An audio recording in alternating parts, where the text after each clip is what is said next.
Donc bonjour. Alors pour ceux qui ne me connaîtraient pas, je vais me présenter rapidement et puis je laisserai Claudie faire de même. Donc Julien Bicrel, je travaille à la Technopole de Saint-Brieuc, qui est une mission d'intérêt général financée principalement par la région Bretagne et portée par l'association Zoopole Développement.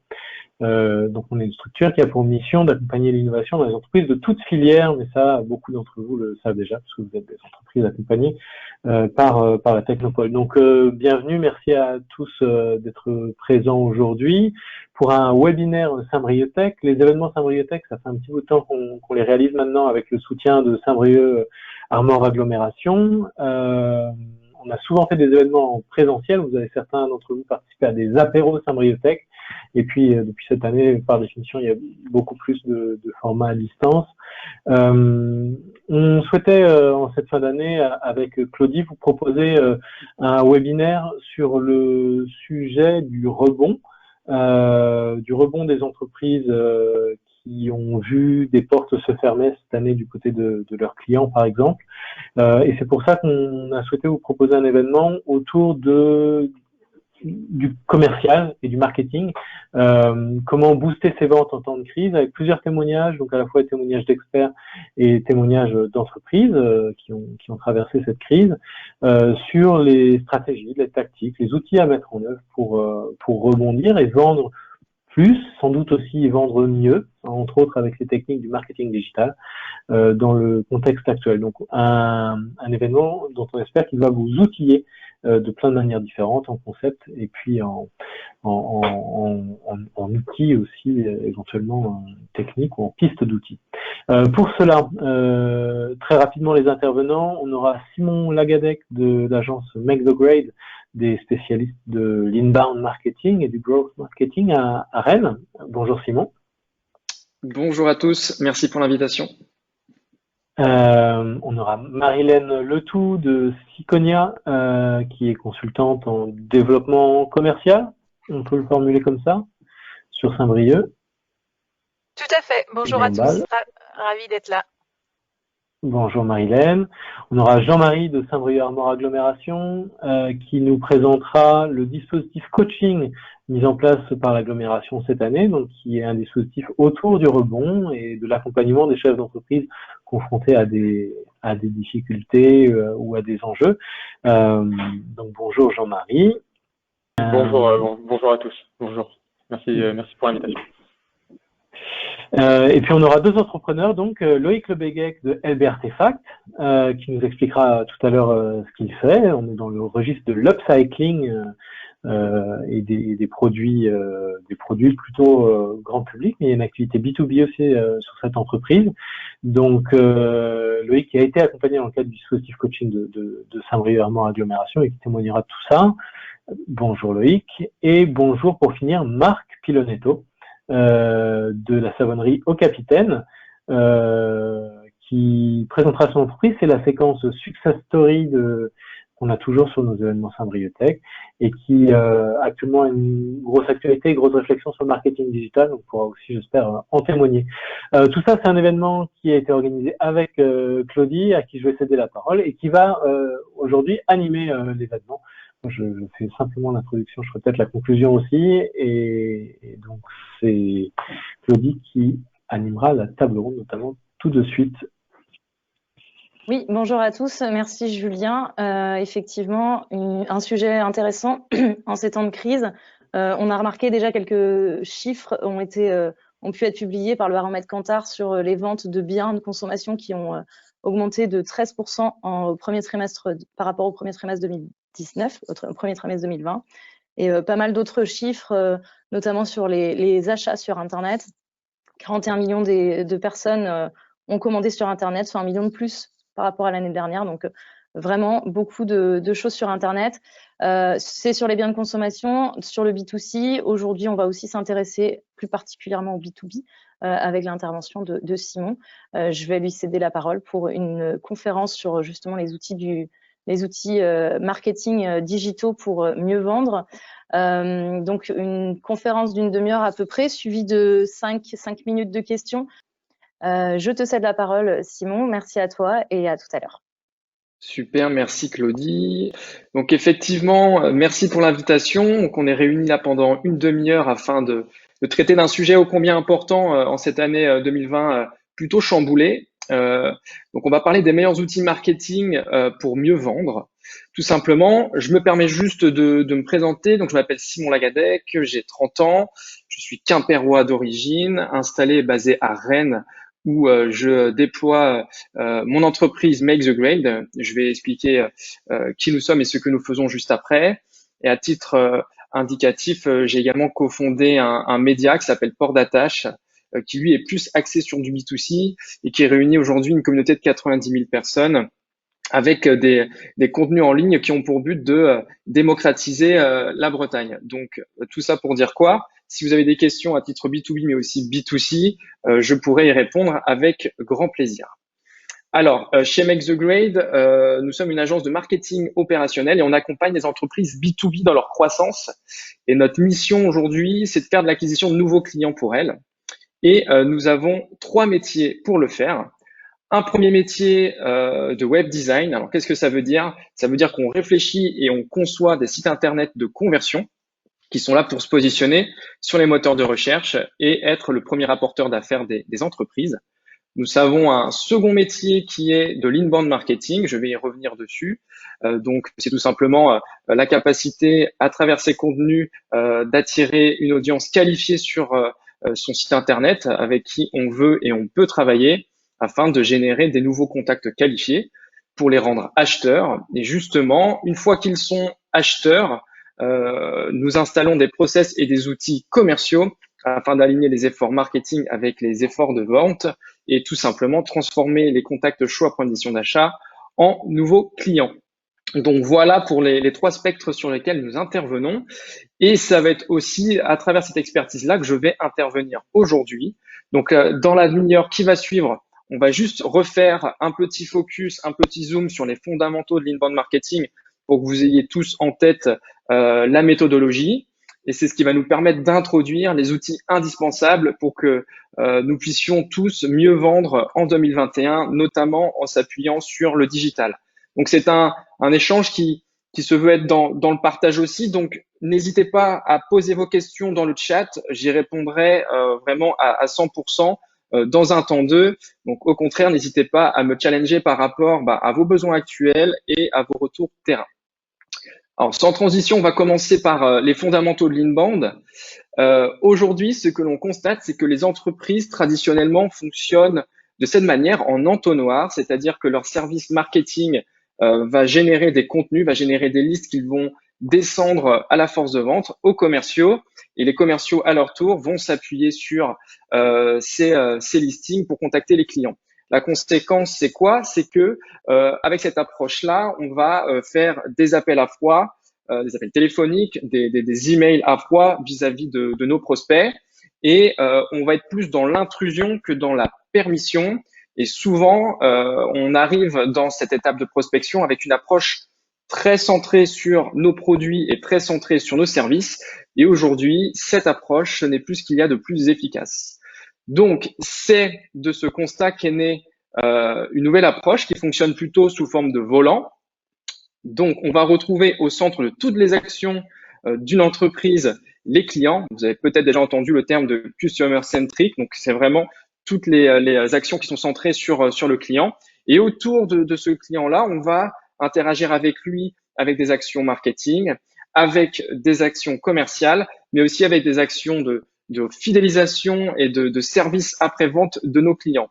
Ce qu'il faut bien avoir en tête, c'est que les entreprises ne sont plus en silo, mais travaillent vraiment main dans la main avec leurs différents services marketing, commerciaux et services clients. C'est depuis ce fonctionnement-là qu'est né l'inbound marketing. Alors, une légère description pour bien ancrer le contexte. L'inbound marketing, ça fait référence à une méthodologie qui permet d'attirer les clients en créant des contenus pertinents, utiles et non intrusifs. Elle aide les clients potentiels à trouver les entreprises qui les intéressent sur différents canaux tels que les blogs, les moteurs de recherche et les réseaux sociaux. Donc, ce qu'il faut bien avoir en tête aujourd'hui, c'est que notamment en B2B, pour 6 personnes sur 10, le premier réflexe lorsqu'elles rencontrent une problématique dans leur quotidien, c'est d'aller taper cette problématique sur les moteurs de recherche et en l'occurrence Google. Donc, elles vont tomber devant des contenus et si votre entreprise ne se positionne pas sur les moteurs de recherche, bah, tout simplement, vous ratez des occasions de générer des opportunités commerciales à travers vos contenus en ligne. Et il faut savoir qu'en moyenne, 47% des acheteurs consultent entre 3 et 5 contenus avant de contacter un commercial. Donc l'enjeu, il est là. Il faut que vous puissiez développer les contenus de votre entreprise en ayant une approche centrée sur les problématiques de vos prospects et vos clients afin de pouvoir générer des contacts qualifiés demain. Alors concrètement, la méthodologie, comment elle s'articule? C'est de cette manière, tout simplement. Donc la méthodologie inbound, tout simplement, c'est la manière et l'art, si je puis dire, d'attirer des parfaits inconnus sur notre site internet qui vont se transformer en visiteurs. Et comme ce site internet est réfléchi et conçu pour de la conversion, on va transformer cette audience cible en contact qualifié, c'est-à-dire qu'on va remonter des informations depuis ces nouveaux contacts. Et l'enjeu, ça va être de les transformer en clients. Et on ne s'arrête pas là dans la méthodologie inbound marketing. Ces clients-là, on va continuer de sublimer la relation commerciale que l'on a avec eux, tout simplement pour les faire devenir clients ambassadeurs. La résultante, c'est quoi? C'est qu'un client ambassadeur nous recommandera plus facilement auprès de son réseau, mais travaillera également avec nous sur le long terme. Donc aujourd'hui, pendant la demi-heure, je ne vais pas m'attarder sur la méthodologie en termes de stratégie, la réflexion sur vos cibles, les personas, la réflexion sur leur parcours de conversion. Je vais vraiment me concentrer sur les outils qui permettent de déployer cet état d'esprit-là pour que vous soyez compétitif en 2021. Si toutefois la stratégie, ça vous intéresse, n'hésitez pas à poser vos questions, je pourrai y répondre après, parce que là aussi, c'est un sujet qui est extrêmement important. Et donc, ce que l'on voit ici, c'est qu'à chaque étape de la méthodologie inbound marketing, on va retrouver des outils marketing, des outils commerciaux, de relations clients, et c'est ça que je souhaite vous présenter aujourd'hui. Alors, justement, on va regarder quelle est la checklist indispensable des outils que vous devez avoir en 2021 pour faire de la croissance. On parle alors de growth marketing. Et le premier, le plus important, c'est le CRM. Le CRM, il est au cœur de toutes les actions. Donc, il y a peut-être des entreprises déjà parmi nous qui en ont un et c'est très bien. Il faut continuer à l'exploiter et à faire en sorte que votre force de vente l'utilise. Et les entreprises qui ne l'ont pas, déjà là, il faut que ce soit quelque chose qui doit être une priorité pour vous demain. Donc, je reprends mon principe du volant, mais cette fois-ci, apparaît à l'écran les outils en fait que représente chaque paramètre d'une entreprise qui fonctionne de cette manière-là.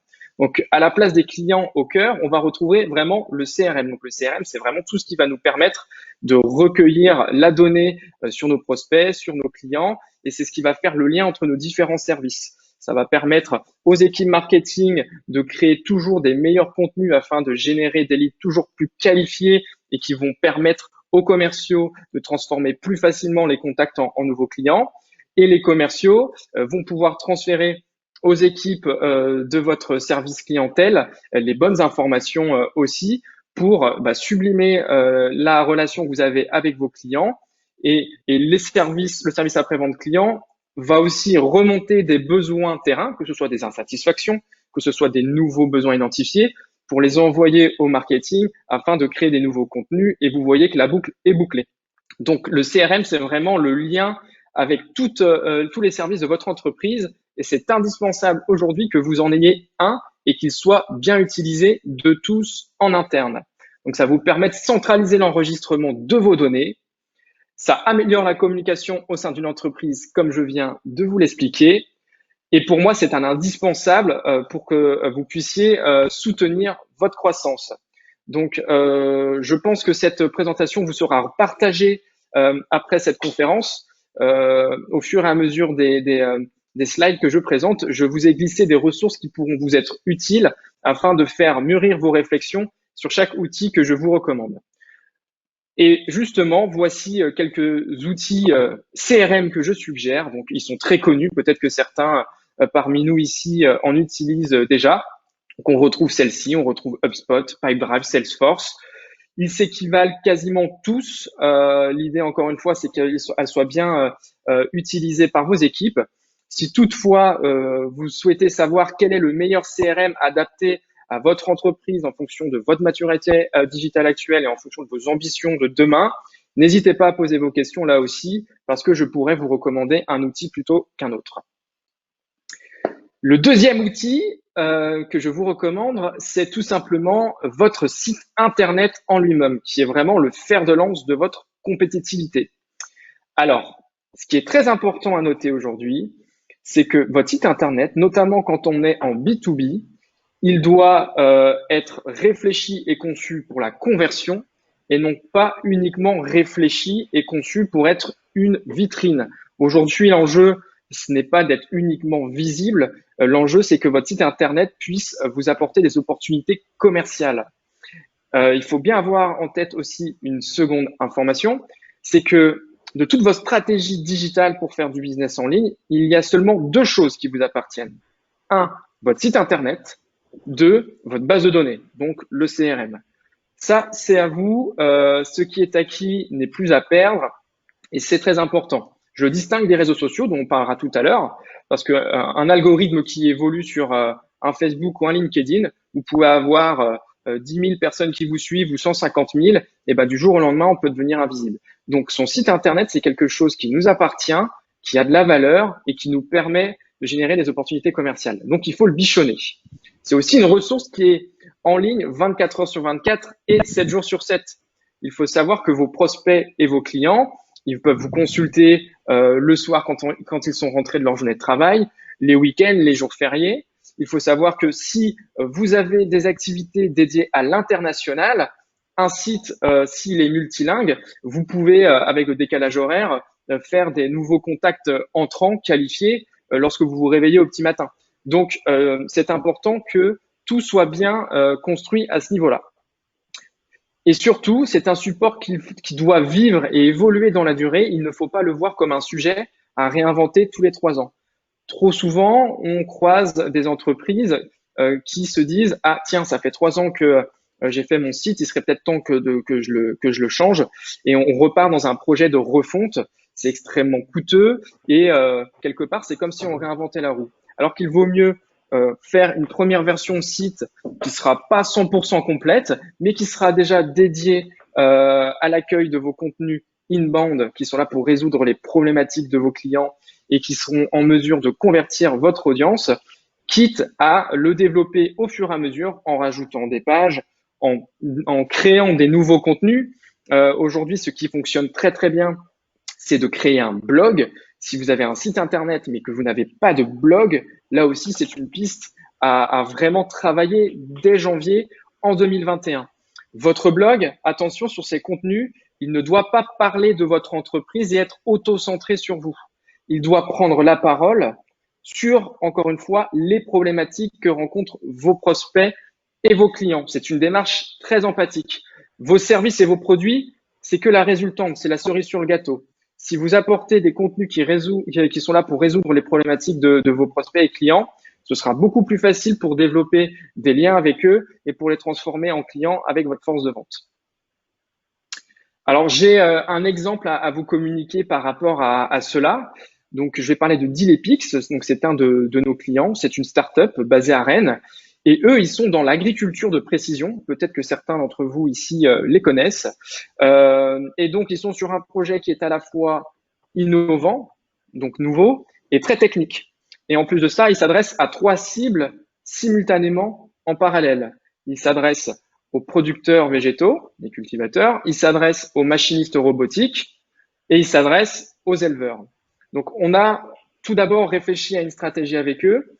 Qui sont les contacts humains qui travaillent dans les entreprises sur ces marchés-là et quels sont leurs challenges, leurs problématiques au quotidien. Et c'est une fois qu'on a identifié ça qu'on a pu réfléchir à des parcours de conversion. Donc, des parcours de conversion, c'est tout simplement comment on va pouvoir accompagner la montée en maturité de nos cibles dans la résolution de leurs problématiques grâce à des contenus inbound. Et on est parti de ce constat-là. Ensuite, on a créé une arborescence de sites internet dédiés à cette conversion pour ces 3 cibles en parallèle. Et à partir de cette arborescence, on a tout simplement créé les maquettes des pages de ce site internet. Et aujourd'hui, que je sois un responsable innovation chez un machiniste agricole ou que je sois un dirigeant de coopérative agricole, si j'arrive sur le site d'Ilepix, parce que j'ai croisé un post sur les réseaux sociaux, parce que j'ai reçu un email, et ben en fait, je sais où aller et quel contenu va m'intéresser. On va pas dans le cas de Dilepix communiquer de la même manière à un responsable innovation chez un machiniste qu'à un dirigeant de coopérative. Ils n'ont pas les mêmes quotidiens. Et voilà. Et donc la résultante aujourd'hui, c'est quoi? C'est que ce site-là, qui est en ligne depuis septembre, génère des leads. Et ce qui est intéressant à noter, c'est qu'il génère même des leads. Le contenu est pour l'instant que francophone, mais il génère déjà des leads, par exemple, allemands, belges. Et pour une année 2020 où tous les salons ont été annulés les uns après les autres, c'est quand même un avantage concurrentiel et compétitif d'avoir ce site internet dédié à la conversion. Donc, outil numéro 1, CRM très important, mais tout aussi important, la partie émergée de l'iceberg, le site internet. Donc voici deux CMS. Donc un CMS, c'est des supports sur lesquels vous allez construire vos sites. Donc deux CMS que je suggère. Il y a WordPress, qui est aujourd'hui le CMS le plus utilisé au monde. C'est aussi celui qui est le plus intéressant d'un point de vue prix. Et il y a le CMS HubSpot, qui lui va être un peu plus onéreux, mais qui va offrir une palette de fonctionnalités beaucoup plus poussées, notamment sur les aspects marketing. Et si votre entreprise a des ambitions fortes sur son secteur, c'est vers ça que je vous invite à aller. Toutefois, là aussi, je vous ai mis une ressource utile qui vous explique la différence entre les deux, les points forts, les limites, afin que vous puissiez faire le bon choix de support pour votre futur site internet demain. Troisième outil sur lequel s'appuyer, et pas des moindres, c'est l'email marketing. Alors, j'utilise un terme fort. Pourquoi l'email marketing n'est pas mort? Tout simplement, aujourd'hui, j'entends beaucoup de personnes dire que les emails marketing, ça ne fonctionne pas, ils ne sont pas ouverts, ils ne sont pas lus. Et moi-même, quand j'en reçois, potentiellement, je les ouvre pas, ça part directement à la poubelle. Ça, c'est vrai quand l'email marketing n'est pas bien travaillé. À l'inverse, si on travaille bien son email marketing, ça devient un canal d'acquisition et de business extrêmement puissant, si ce n'est le plus puissant. Donc, justement, comment utiliser l'email marketing pour vendre et fidéliser? Donc, il faut segmenter votre base de données. Donc, segmenter le CRM et créer des listes en fait de contacts. Par exemple, vous pouvez très bien, en fonction de vos différentes cibles, des différents profils, vos personas, créer une liste de contacts qui reprend le métier actuel de ceux-ci. Vous pouvez aussi segmenter votre liste par rapport à leur géolocalisation ou par rapport à une appétence sur un produit de votre gamme plutôt qu'un autre. L'idée, c'est quoi? C'est d'affiner le discours. Ce qui ne marche pas, c'est d'avoir un discours généraliste. On va envoyer brut de décoffrage un seul et même message généraliste à tout le monde, alors que finalement, il faut affiner le discours. Encore une fois, on va pas s'adresser à un directeur commercial d'une entreprise comme on va s'adresser à un responsable service après-vente de cette même entreprise. Ils sont pas du tout sur les mêmes quotidiens. Et ça le vaut pour votre marché et vos cibles. Enfin, il faut aussi coupler votre charte graphique à vos messages. L'idée, c'est de vous rendre mémorable. Donc là, c'est une compétence de web design qu'il faut réunir. Si vous envoyez des emails qui certes sont très bien écrits, si il n'y a pas le petit aspect visuel en supplément, tout simplement, en fait, vous ne serez pas retenu par votre audience. Et lorsque vous diffusez des campagnes d'email marketing, surtout, ce qu'il faut faire, c'est analyser les statistiques. Aujourd'hui, les outils, ceux que je vais vous suggérer juste après, vous permettent d'analyser et vous donnent accès à énormément de données comme les taux d'ouverture, les taux de clics, le temps de lecture et de consultation de votre audience. Et on peut même aller jusqu'à suivre la lecture par contact. Donc ça, c'est extrêmement important. Et l'enjeu, c'est de commencer déjà à affiner votre discours, à faire des listes de contacts, à leur envoyer des emails marketing et regarder un petit peu ce que ça donne. Tout de suite, vous allez pouvoir identifier ce qui fonctionne de ce qui ne fonctionne pas. Et ce qui fonctionne, il faut l'optimiser. Ce qui ne fonctionne pas, tout simplement, il faut l'abandonner. Une petite astuce, mais qui est toute bête, rien que dans l'objet de vos emails aujourd'hui, si vous mettez un emoji, ça peut paraître idiot, mais pour autant, c'est la statistique, ça augmente le taux d'ouverture entre 15 jusqu'à 45%. Ça dépend de l'industrie. Mais c'est énorme. Donc, le diable se cache dans les détails et l'email marketing en est la preuve parfaite. Alors, justement, là encore, 3 outils différents. Mailchimp, qui est vraiment l'outil qui a démocratisé l'email marketing. Ils ont d'ailleurs une fonctionnalité que j'aime beaucoup qui est, ils nous suggèrent en fait avant d'envoyer à des listes de contacts un email, l'heure parfaite pour optimiser le taux d'ouverture. Donc ça, c'est assez intéressant. On peut retrouver aussi HubSpot, qui permet même d'avoir des maps de chaleur, etc. sur où clique notre audience, etc. pour vérifier là où on va être meilleur dans notre contenu. Seedingblue, j'aurais pu en citer une dizaine d'autres, mais déjà sur ces 3-là, vous avez des poids lourds de l'email marketing qui vont vous permettre de diffuser demain les bons messages au bon moment face aux bonnes personnes. Un indispensable aussi, je le compte vraiment dans les outils, ce sont les réseaux sociaux. Donc là, c'est une de mes passions. Donc l'enjeu, c'est autour de votre entreprise, c'est de fédérer une communauté, finalement, de véhiculer une marque professionnelle forte. Donc l'enjeu, c'est vraiment de diffuser votre culture d'entreprise, mais là encore, sans avoir une approche qui est vraiment trop focus sur vos produits ou services. Soyez plutôt concentrés, encore une fois, sur les problèmes, les frictions, les challenges que rencontrent vos cibles et vous serez meilleur en fait dans vos contenus sur les réseaux sociaux et ça permettra d'attirer encore une fois ceux qui vous suivent sur ces différents canaux, sur vos supports de conversion, notamment site web. Ça vous permet aussi de trouver un relais d'audience pour vos contenus inbound. Tout à l'heure, je parlais des articles de blog. Ça peut être également des cas d'études. Ça peut être des livres blancs, des pages d'atterrissage, que sais-je. Eh bien, en fait, tous ces contenus-là peuvent trouver un écho supplémentaire si on les diffuse sur nos réseaux sociaux, que ce soit des comptes personnels ou que ce soit des pages liées à notre entreprise. Je vais y revenir juste après. Et finalement, les réseaux sociaux, ils vont nous permettre de développer une image de marque puissante face à nos prospects, devant nos clients, partenaires, et aussi face à nos futurs talents. Les réseaux sociaux, faut pas oublier aussi que ça va permettre d'avoir une marque employeur assez puissante. Et si on attire les meilleurs dans nos entreprises, tout simplement, on va être plus compétitif. Là aussi, je vous ai mis une ressource utile avec une méthodologie qui est assez récente, mais extrêmement puissante, qui s'appelle la méthodologie de l'employé ambassadeur. Et tout simplement, ça consiste à s'appuyer sur la communauté interne à notre entreprise, qui sont nos salariés, afin de développer et de diffuser vraiment une stratégie sur les réseaux sociaux grâce à elle. On diffuse des contenus grâce à nos employés et ça nous permet d'être plus visibles, plus sincères, plus authentiques et donc de générer des opportunités commerciales, mais aussi de sourcer les meilleurs profils en termes de talent.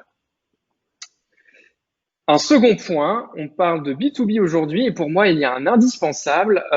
Vous devez tous être sur LinkedIn aujourd'hui. Mais quand je dis être sur LinkedIn, ce n'est pas uniquement avoir un compte et être présent. C'est vraiment être actif. Si votre souhait, c'est de faire de la croissance et de s'appuyer notamment sur les réseaux sociaux pour pouvoir atteindre des ambitions records, il faut que vous soyez actif sur LinkedIn. Donc, tout simplement, je passe rapidement, mais vous aurez le support encore une fois après. Voici une petite checklist de ce qu'il faut faire, les bonnes pratiques, pour que vous puissiez déployer et diffuser votre marque professionnelle sur ce réseau social. 1, il faut rester dans votre niche. L'idée, c'est de prendre la parole sur votre métier et d'apporter une réelle expertise. Il ne faut pas prendre la parole de manière trop généraliste ou il ne faut pas avoir une ligne éditoriale qui est vraiment décousue. Donc, restez dans votre niche. 2, identifiez 10 influenceurs francophones, anglophones, que sais-je, qui sont présents sur votre niche et qui sont actifs. L'idée, c'est de les étudier. Regardez dans leurs posts de quelle manière ils s'y prennent, ce qu'ils font de bien, ce qu'ils font à la rigueur que vous pourrez mieux faire, et tout simplement un petit peu de voir leurs bonnes pratiques.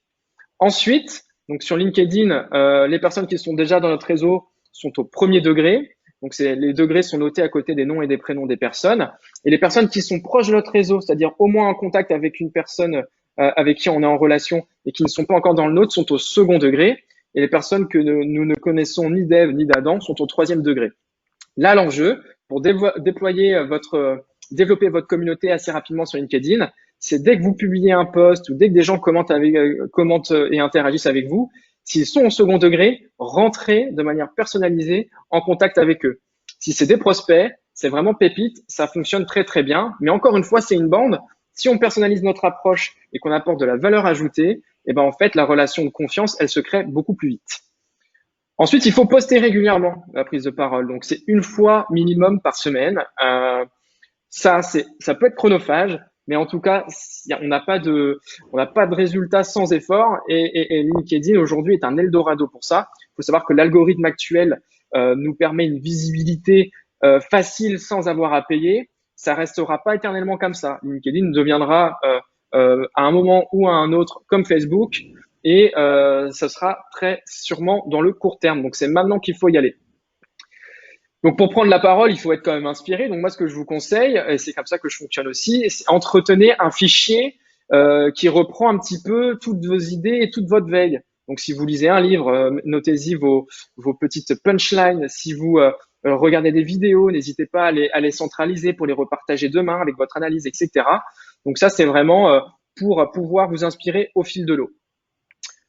Il faut être votre propre community manager, c'est-à-dire que si vous diffusez des contenus et que les gens interagissent avec vous, eh ben, apportez-leur et donnez-leur du crédit en allant répondre aux commentaires et encore une fois, en allant personnaliser les relations. Et finalement, dans tout ça, dans LinkedIn, si vous êtes assidu, si vous êtes régulier pour le faire, si vous êtes patient et que vous restez vous-même, c'est là où vous allez avoir des opportunités commerciales. Moi, j'ai un exemple. J'avais partagé à un moment donné un post comme quoi j'avais recruté 2 nouvelles personnes. Donc, c'était complètement auto-centré. À la rigueur, c'est même pas ce que je vous conseille actuellement parce que c'est de l'actualité, c'est pas de l'inbound. Mais ça m'a généré 3 leads. Et sur ces 3 leads, j'avais signé un nouveau client. Donc, pour un post qui m'avait pris un quart d'heure à créer, j'avais un nouveau projet pour mes équipes derrière, quoi. Donc, si demain, vous arrivez à faire ça parce que vous êtes authentique et parce que vous êtes expert, vous avez tout gagné. Donc, qui dit réseaux sociaux dit palette et les différents terrains de jeu. Ce qui ne sert à rien, c'est de vouloir être présent sur tous les supports et tous les réseaux sociaux. Si on est présent partout, finalement, c'est comme si on était présent nulle part. Donc, la question à vous poser pour savoir où votre entreprise doit se positionner, c'est où se trouvent vos prospects. Donc là, je renvoie vers la stratégie de inbound marketing, les fameux personas, de comprendre un petit peu dans leurs habitudes où évoluent et interagissent vos cibles. Est-ce qu'ils sont plutôt sur Facebook? Est-ce qu'ils sont plutôt sur Instagram? Est-ce qu'ils sont sur LinkedIn? Et allez que là, aux endroits où ils sont présents. Ce qui est sûr et certain pour du B2B, LinkedIn, vous y allez à 100%. Si vous avez des enjeux B2C, Instagram, je pense à Au Capitaine, etc., qui sont ici, il faut y aller aussi. Donc, ça va dépendre vraiment de votre marché, votre industrie, mais surtout de vos prospects. Dans les outils de croissance, j'ai parlé beaucoup d'inbound. Alors certes, ça prend beaucoup de place, mais il n'y a pas que ça dans la vie. Donc, on va juste faire un petit tour des solutions annexes.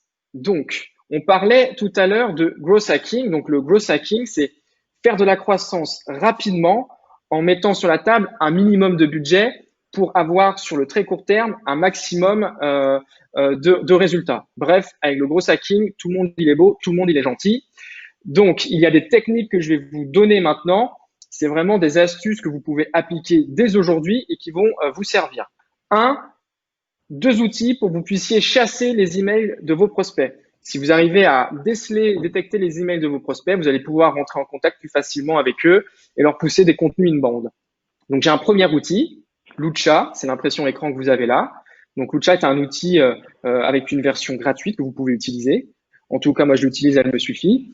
Quand vous êtes sur le profil LinkedIn d'une personne et que vous activez Lucha, vous pouvez en fait remonter son adresse email, celle qui est rattachée à son compte. Donc, première astuce, c'est ça.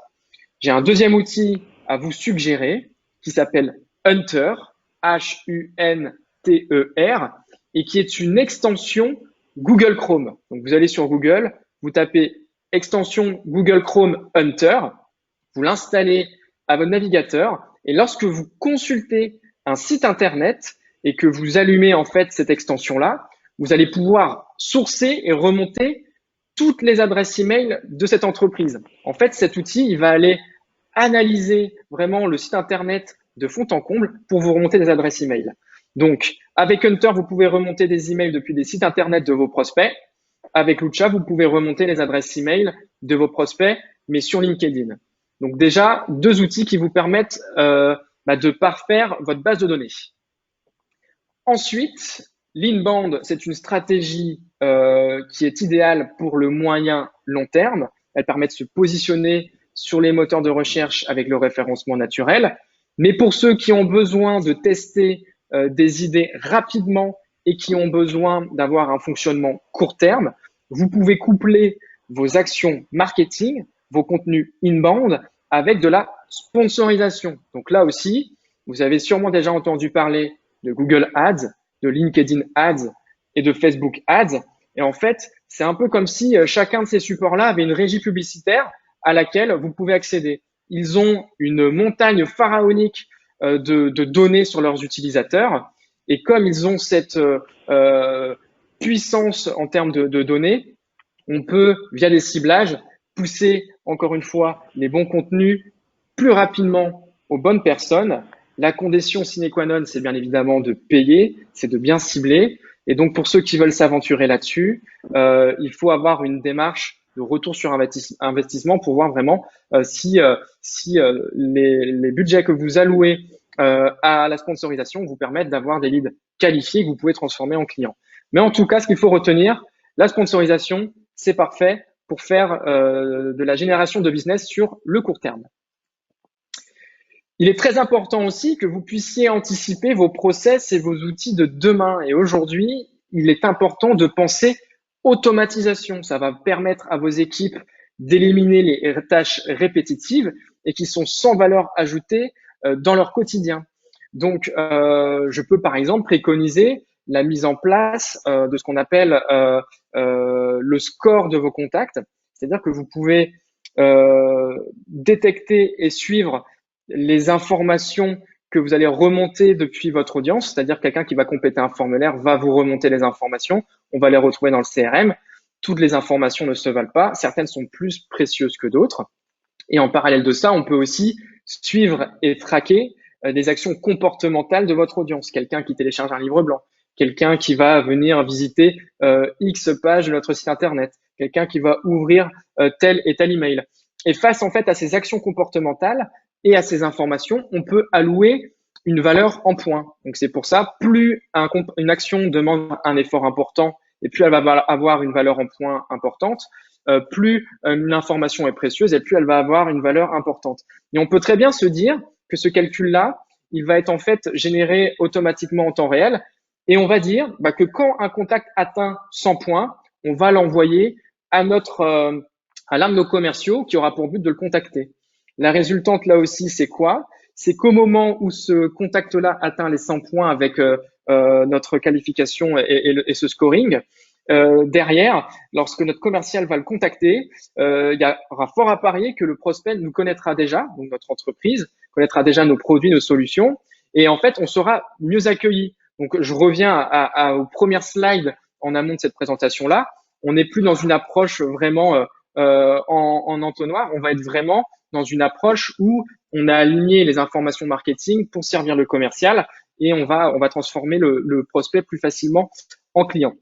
Donc tout ça pour dire qu'il faut penser automatisation. Et là aussi, vous avez beaucoup d'outils qui vous permettent soit d'automatiser vos actions marketing, soit d'automatiser vos actions commerciales. J'ai parlé d'HubSpot. On pourrait très bien parler de l'Emlist, par exemple, si certains sont intéressés pour faire de la prospection automatisée sortante. Donc là aussi, si vous avez des questions, n'hésitez pas à les poser. Je pourrais vous éclairer à ces sujets. On pourrait tenir des heures dessus sinon. Finalement, la conclusion de tout ça, si vous devez retenir aujourd'hui une seule slide pour avoir une feuille de route en 2021, c'est celle-ci. Donc, on va retrouver sur la gauche les différentes phases de la méthodologie inbound marketing. Donc, attirer une audience qualifiée. Donc, regardez déjà ce que vous avez comme corde à votre arc dans les différents outils qui se situent à cet étage-là et voyez là où vous êtes dans le match et là où vous avez des pistes d'évolution. Est-ce que vous avez une stratégie SEO? Donc le SEO, c'est le référencement naturel sur les moteurs de recherche. Est-ce que vous en avez une ou pas du tout? Si vous en avez pas, si vous voulez faire de l'inbound demain, il va falloir que vous preniez ce sujet-là à bras le corps. Est-ce que vous avez un blog justement pour venir épouser cette stratégie SEO? Est-ce que vous avez un site internet depuis lequel vous allez rattacher ce blog? Est-ce que vous êtes présent sur les réseaux sociaux? Est-ce que vous êtes actif dessus? Est-ce que votre communauté est engagée sur celle-ci? Est-ce que vous faites de la publicité? Est-ce que vous en avez besoin? C'est pas systématique. Ça peut être complémentaire à l'inbound, mais c'est pas systématique. Donc ça permet d'attirer les audiences qualifiées à nous. Ensuite, cette audience, quand elle arrive sur nos supports, il faut pouvoir la convertir. Et c'est pour ça que je disais tout à l'heure qu'il faut bien distinguer site vitrine et site de conversion. Donc un site de conversion, en fait, tout simplement sur nos pages de site internet, on va y mettre des boutons d'appel à l'action, donc call to action en anglais, qui vont rediriger vers des pages de destination, qui vont être des pages dédiées à la conversion, qui vont compléter des formulaires.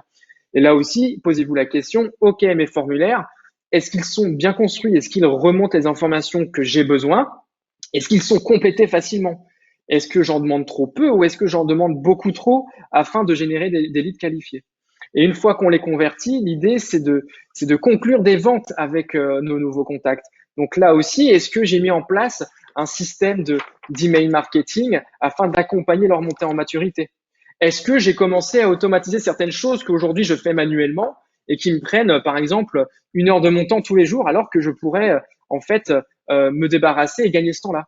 Est-ce que j'ai mon CRM? Encore une fois, pour l'anecdote, aujourd'hui en CRM, 26% des représentants commerciaux utilisent encore des moyens informels tels que Excel ou Outlook pour en guise de CRM. Donc ça, c'est bien pour commencer. Mais si votre croissance s'accélère, vous allez très vite vous rester bloqué. Gardez juste cette slide en tête et faut vraiment que ce soit votre feuille de route pour 2021. Et dès que vous avez un trou dans la raquette ou une interrogation, et ben du coup là, je peux répondre à vos questions sur ces sujets. Merci de votre attention. Merci beaucoup Simon pour cette conférence très très intéressante avec beaucoup d'outils qui nous ont été communiqués. Pauline, est-ce qu'on a le temps du coup de prendre 1 à 2 questions? Je crois que j'ai vu des questions arriver dans le chat. Oui, on a quelques questions, alors qui sont liées, hein, c'est-à-dire, bon, il y a déjà un premier commentaire disant que Hunter existe aussi en extension sur Firefox, voilà, pour info. Et il y a une première question, et je pense vous y avez répondu à la fin de la présentation, à savoir comment capter les emails des cibles clients, comment en avoir plus. Donc, je pense que c'est la fin de votre présentation. Enfin, vous pourrez compléter. Et enfin, une autre question sur Lucha et les 2 outils que vous avez présentés. À la fin, Lucha et Hunter sont-ils compatibles RGPD? Et comment les prospects vont-ils réagir en réalisant que leur adresse email a été prélevée à leur insu? Ok. Donc là, il faut bien distinguer 2 sujets. Donc, Lucha et Hunter sont-ils compatibles RGPD? Non. On est dans le domaine le growth hacking, c'est un maximum de résultats avec un minimum de budget. Donc, si vous arrivez en fait à scraper, à détecter les adresses email de vos prospects, non, ils n'auront pas donné leur accord RGPD en fait. Et ça, c'est juste du bon sens. Pour autant, comment c'est accueilli? Si votre démarche, elle est personnalisée et si elle est bien faite, vous vous retrouverez même pas dans la situation à avoir justifié votre entrée en relation. Moi, ce que je préfère, c'est l'inbound. Et ça, c'est puissant. Ça, c'est RGPD friendly. Quelqu'un qui va consulter vos contenus, qui va voir que vous pouvez lui apporter des solutions.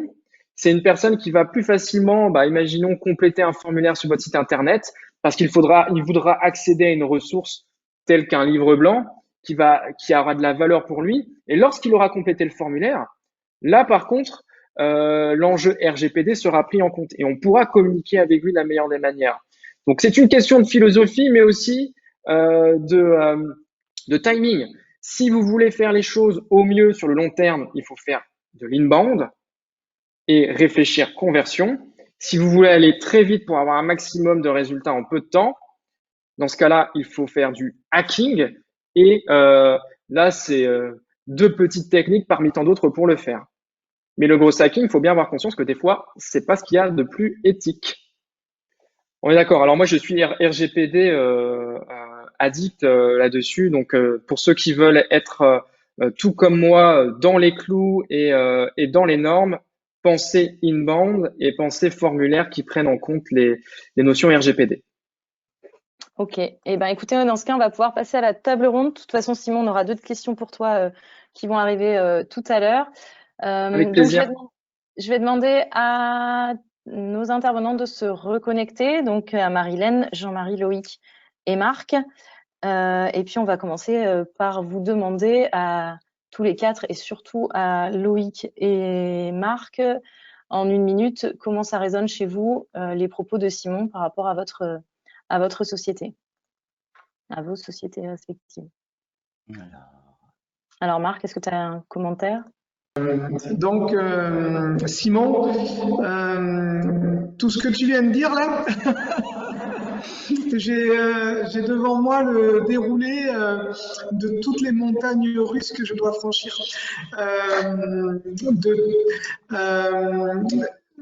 C'est ton job, hein, c'est ta valeur ajoutée, ton savoir-faire, et quand on est dans une petite entreprise, hein, comme chez nous, les grandes théories informatiques et les réalités pour arriver à tout ce wording d'acquisition de trafic, d'inbound, de redirection, on est dans la concrétisation au quotidien, dans notre stratégie pour essayer de mettre en place ces outils.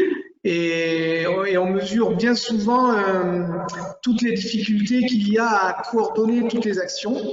Et c'est ce qu'on a redéfini, nous, et c'est sûrement dans le cadre de mon intervention tout à l'heure.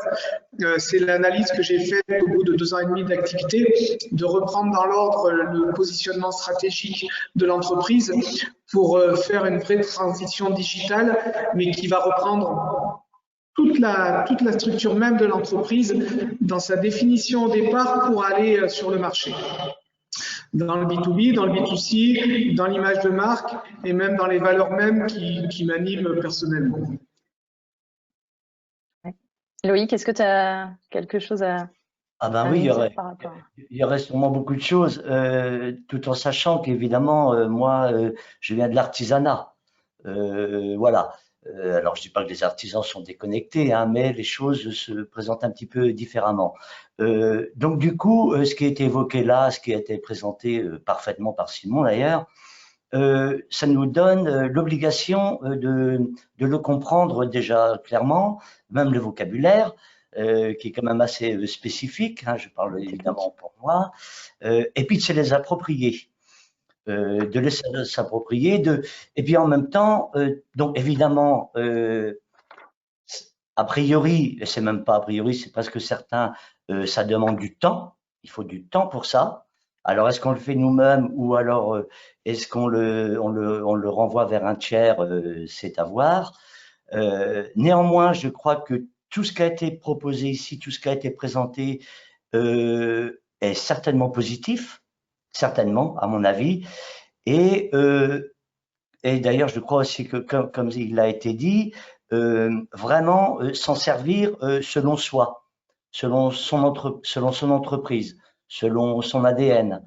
Donc, nous, on y viendra. On démarre à peine parce qu'on a eu, on a un site internet, mais nous avons du coup aussi mis un site en ligne dernièrement parce que les boutiques étaient fermées, donc il a fallu réagir vite. Mais il est vrai que nous sommes par contre clairement conscients que l'entreprise de demain, même la boutique de demain, ne pourra pas ne pas utiliser ce type d'outil, s'y soustraire. En tout cas, je n'y crois pas beaucoup. Mais c'est vrai, mais du coup, voilà, c'est ça, se l'approprier, trouver le temps de le faire. Et ouais, à peu près tout. Et je vais te laisser la parole, Loïc. On va passer à ta présentation si tu veux bien. Très bien, très bien. Donc, oui, Albertefact, du coup, alors nous sommes spécialisés dans le recyclage et le réemploi de banderoles publicitaires, donc, et de communication.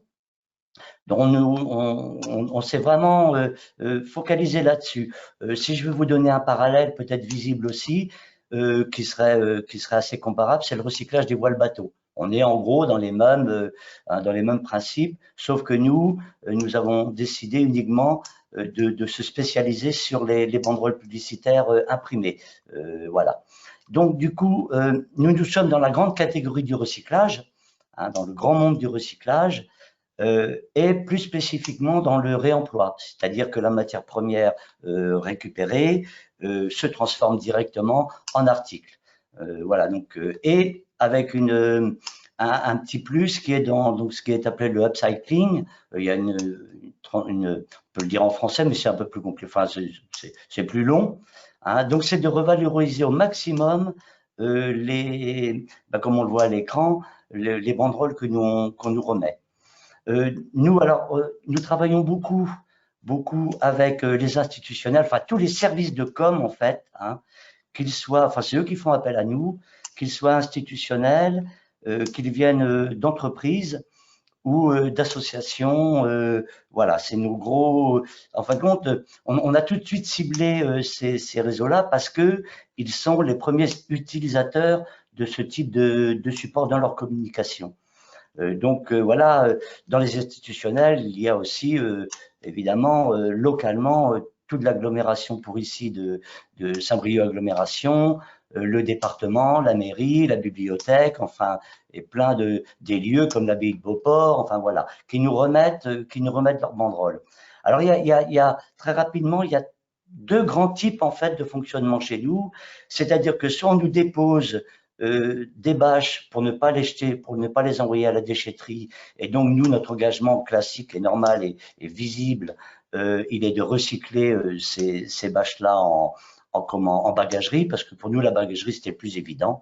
Donc, voilà, on fait aussi du meuble pliant comme des transats, on le voit ici. Mais voilà, la bagagerie, c'était vraiment le truc à prendre. Et donc, la deuxième formule, après, il y en aurait d'autres, mais en fait, pour les deux grandes. Donc, le don, et nous recyclons et nous vendons en boutique.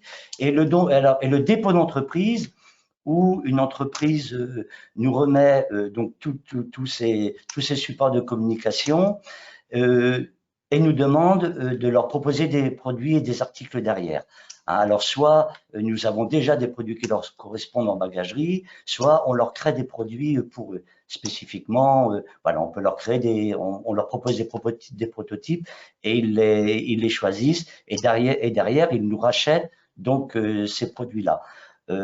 Pour cadeau client, cadeau comment ils redonnent ça autrement à leurs collaborateurs. Pareil pour des cas particuliers. Et aussi une dernière, il y a aussi la formule où en fait donc ils nous rachètent leurs propres, des produits tirés de leur banderole de communication pour de la vente aussi au public. Comme l'abbaye de Beauport, pour ne citer que, mais il y en a d'autres. Voilà, on revend à l'abbaye de Beauport des produits. Voilà en gros dans quoi notre activité se tient. Et d'ailleurs, du coup, si vous voulez, en fait, ça fait du com pour com, en fait. C'est-à-dire qu'un outil de communication, qui était une bâche imprimée à leur image, avec le texte qu'ils veulent, enfin, la communication choisie, revient en produit de com. C'est-à-dire que parce qu'on y reconnaît toujours leur empreinte, leur signature, leur couleur, et ainsi de suite. Et donc, voilà, c'est vraiment un retour qui marche vraiment très bien. Ce que je veux préciser quand même, c'est que c'est vrai que nous sommes particulièrement liés à l'événementiel, et donc c'est vrai que nous avons passé là une période assez compliquée. Donc voilà, on a eu de la chance de traverser ça, mais c'est vrai que nous sommes liés au salon, au festival et compagnie, et là c'était un peu chaud quand même. Et il y a une petite chose que je voudrais aussi pointer, c'est qu'en fait, si vous voulez, notre activité de réemploi et de remise sur le marché de matériaux réemployés n'est qu'à ses balbutiements. On s'en rend bien compte, même au niveau des boutiques.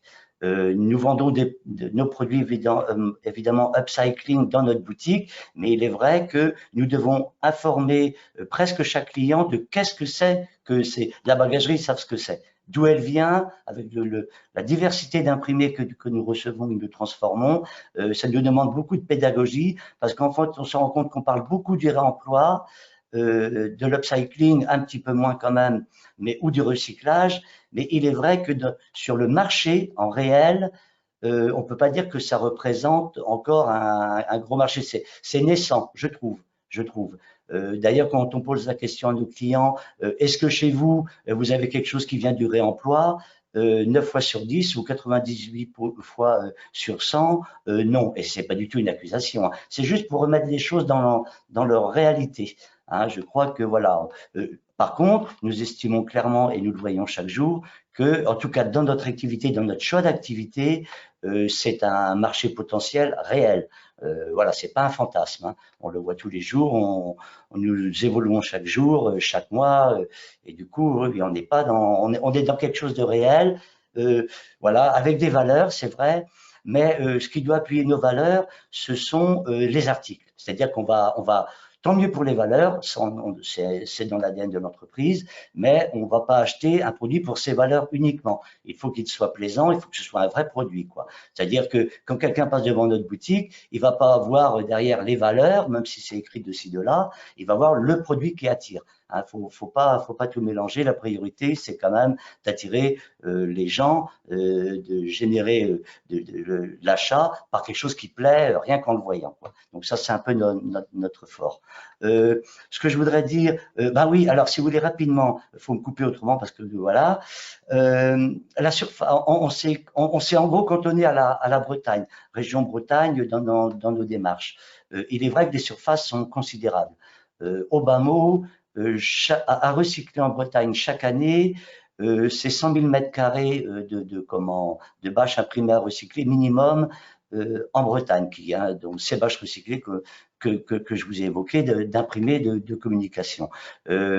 Voilà, donc c'est des surfaces vraiment considérables, qui ne sont quasiment pas recyclées en fait, et qui se vendent très bien au demeurant. Nous, après, nous étendrons vers les grandes bâches camions, donc le recyclage de grandes bâches camions de 38 tonnes là, qui parcourent nos routes. Ça se fait déjà en Suisse allemande beaucoup et en Allemagne énormément. Il y a des entreprises qui fonctionnent avec ça. Donc ça nous fera des volumes encore plus importants et nous permettra de nous développer. Et tout autant que les grands barnums d'exposition où nous commençons à travailler sur ces sujets-là. Oui, alors, on m'a invité à vous partager aussi l'avenir d'Elbert Artefact, placé à Saint-Brieuc aujourd'hui avec une boutique atelier. Dans cette même boutique, d'ailleurs, nous avons notre lieu de stockage de bâches qui sont déposées, donc tout est intégré. Mais il est vrai qu'à l'avenir, comme on le voit sur la carte ici, alors, on a marqué l'UDEAC, évidemment, si vous la voyez. En tout cas, c'est Centre-Bretagne, ça nous plairait bien pour être un peu au milieu de nulle part quand même, mais loin de personne, en fait, quelque part. Donc, c'est à voir, mais l'idée reste. Et c'est vrai que d'avoir des boutiques physiques, au moins dans les plus grandes villes bretonnes, parce que, si vous voulez, nos clients, enfin, nos produits, qu'est-ce que c'est que ça? C'est sacs imprimés, les bâches imprimées, là. C'est quoi leurs produits? Il faut du palpable, il faut qu'on puisse les toucher.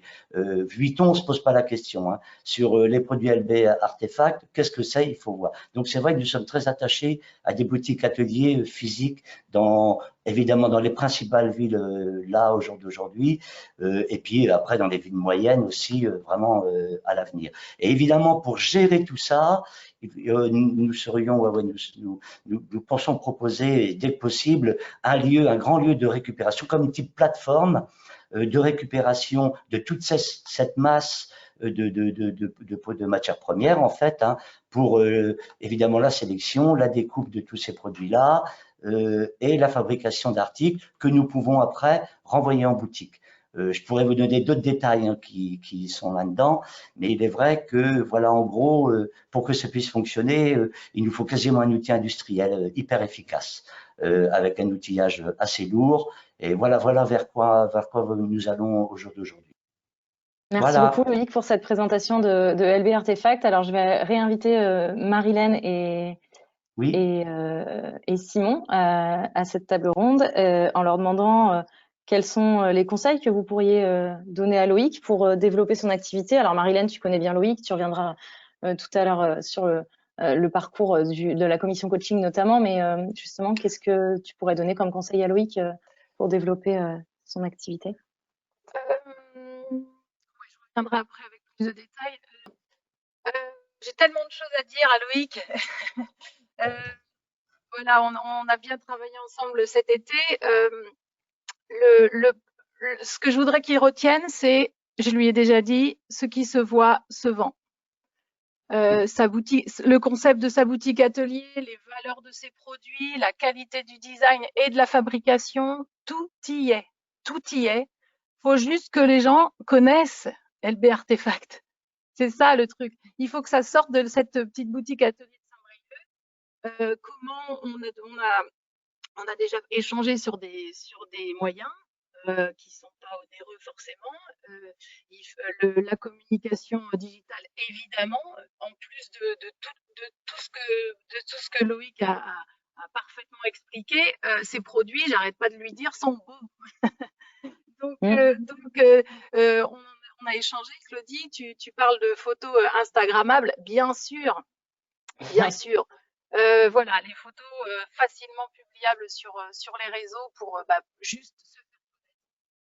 Et une dernière chose, je sais pas combien, quel avantage ça représente pour LB Artefact. Il touche du B2B, du B2C, il a une clientèle professionnelle et particulière, donc ça veut dire que ça dédouble encore les axes de développement. Donc voilà, Loïc est conscient du potentiel de son produit et de son activité. Il faut juste adapter la communication à ses cibles et à leurs canaux propres. Ok, Simon, si tu as un petit conseil à donner à Loïc, Oui. donc qui débute sur les réseaux, qui va lancer ses réseaux. Alors, je l'embête avec ça depuis quelques mois déjà. Mais effectivement, ce qu'il disait tout à l'heure, c'est qu'il y a certains termes qu'il ne maîtrise pas forcément non plus. Donc, il faut s'entourer des bonnes compétences aussi pour pouvoir s'outiller. Et ce que disait Marc tout à l'heure et qui va encore redire, je pense, c'est que c'est un métier, le digital, la communication digitale, le marketing digital, c'est un métier et ça s'improvise pas. Je pense que Marc le redira tout à l'heure aussi.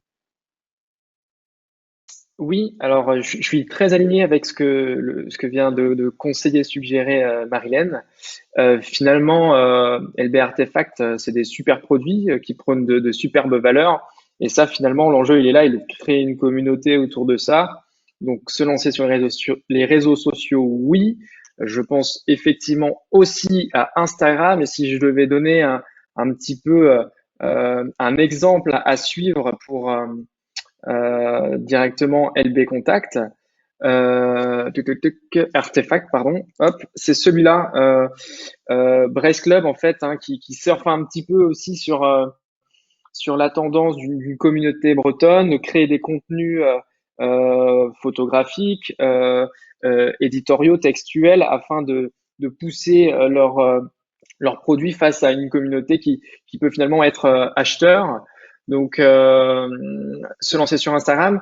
J'ai un autre exemple que l'on peut donner aussi et qui, pour le coup, vient de LinkedIn.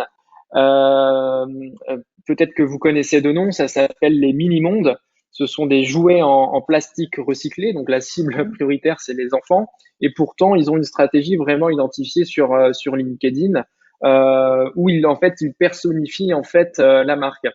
Donc, utiliser les bons outils, oui, mais il y a aussi s'entourer aussi des bonnes personnes, celles qui auront les compétences pour avoir cette stratégie de contenu sur les réseaux sociaux. Mais peut-être ce qui peut aussi booster la visibilité, la croissance, c'est de trouver une personne chez LB Artefact qui puisse incarner la marque et prendre la parole sur les réseaux sociaux au nom d'elle afin de communiquer, de diffuser sur les valeurs qui sont très nobles, très d'actualité et où il y a un écho fort de plusieurs générations, quoi. Donc, il me semble que tu travailles avec tes fils, Loïc? Oui, tout à fait. Oui, Ok. oui. Peut-être que parmi eux, il y a quelqu'un qui serait familier, motivé pour prendre la parole et vraiment personnifier la marque. Et en guise là aussi d'exemple, je t'invite à suivre Quentin Ory des Mini-Mondes, donc Ory, O-R-Y, sur LinkedIn, Facebook et Instagram. Et sinon, je t'invite aussi à suivre, c'est un autre domaine, c'est d'autres proportions, mais ça indique un cadre, Justine Hutto, de la marque Respire qui propose en fait des déodorants, etc. Ouais. Et qui a vraiment été, elle aussi, fer de lance là-dessus sur comment personnifier une marque pour développer sa notoriété. D'accord. Merci. Alors, je voyais un commentaire dans le chat d'Olivier qui disait trouver un marin. Il n'y a pas forcément besoin d'un marin parce qu'il y a des produits qui sont pas vraiment marins. Là, c'est hyper féminin, un sac rose, trop mignon, avec une belle fermeture éclair et une cordelette. Certes, il y a une idée de marin, mais pas que. Non, Bon, mais c'est vrai que nous avons quand même plus créé une activité. Moi, je viens du milieu marin, donc voilà. Et je voulais pas m'enfermer, si vous voulez, dans ce milieu-là un petit peu. Et du coup, c'est vrai qu'on a décidé une gamme large, citadine, pour tout le monde, la plus large possible. Autrement, on était un peu je trouve que on se limitait en fait. Ouais. Là, on est large. En tout cas, là, avec toutes ces infos, je pense qu'il y a moult choses à faire pour recruter encore, même si aujourd'hui, ton carnet de commandes est pas mal rempli pour le mois à venir, du moins. Et puis, alors, tu m'as indiqué aussi que tu souhaitais aller au-delà de Saint-Brieuc, parce que c'est vrai qu'il y a pas mal de travail avec Saint-Brieuc. L'idée de demain d'aller au cœur de la Bretagne est intéressante, mais justement, est-ce que tu as eu d'autres idées pour aller un peu plus loin ou est-ce que tu vas mettre en pratique les conseils? En fait, ce que nous sommes en train d'expérimenter depuis début 2018 à Saint-Brieuc, on a déménagé, on était au Légué, on est arrivé dans le centre-ville. Le modèle de boutique que nous avons créé du coup à Saint-Brieuc, on compte sérieusement l'implanter direct assez vite, hein. Rennes, Brest, Lorient, comme c'est indiqué. La plateforme, on peut se débrouiller comme ça en fait, hein. On prendra des boutiques suffisamment grandes, pardon, pour qu'on ait la même formule qu'à Saint-Brieuc. Et puis voilà, au moins ça va. Et puis du coup, en fait, la plateforme découlera des contacts plus élargis sur la Bretagne, du visible. Évidemment aussi de tout ce qu'on aura fait en numérique, mais il est vrai qu'on va certainement oser assez vite louer des locaux à Rennes, sûrement en premier. Ouais. Okay. Parce qu'on travaille beaucoup avec Rennes, en fait, de plus en plus. Et c'est un gros morceau. Il y a énormément de demandes, énormément. Voilà. Merci, pardon Loïc, pour cet échange et ce partage d'expérience. J'avais quelques questions pour toi, Simon. Lors des inscriptions, on a eu une question qui nous est remontée et qui est assez pertinente aussi par rapport à l'actualité. C'est de savoir, lorsque les clients retardent leur décision par rapport à la crise sanitaire que l'on traverse, c'est comment leur répondre, quoi leur dire et surtout comment les rassurer face à ces incertitudes.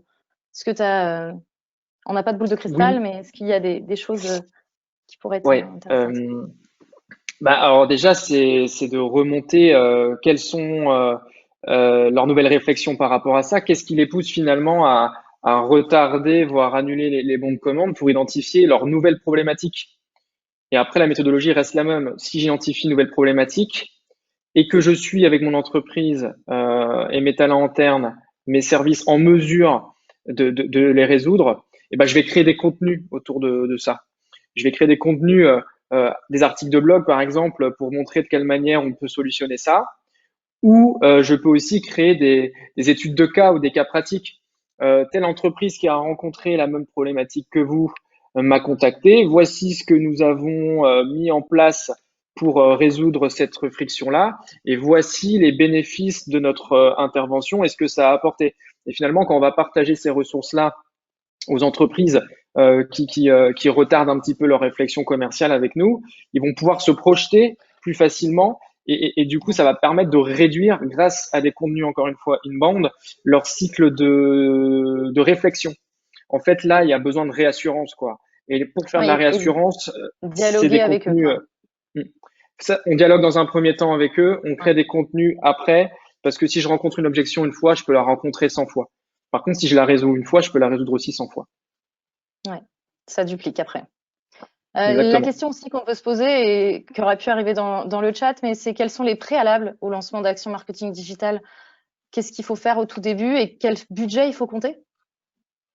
Alors, déjà, la première chose qu'il faut faire, c'est donner le cadre avec une bonne stratégie. Donc, c'est mettre noir sur blanc ses cibles. Donc, en inbound marketing, on appelle ça des personas. Les personas, c'est quoi? c'est des profils semi-fictifs de son ou de ses clients finaux. C'est-à-dire qu'on va remonter toutes les informations qui concernent nos clients, leurs challenges, leur quotidien, leur fonctionnement, leur objectif qualitatif, leur objectif quantitatif, où se situent-ils dans l'entreprise, quel poste ils occupent, avec quel autre service sont-ils en relation.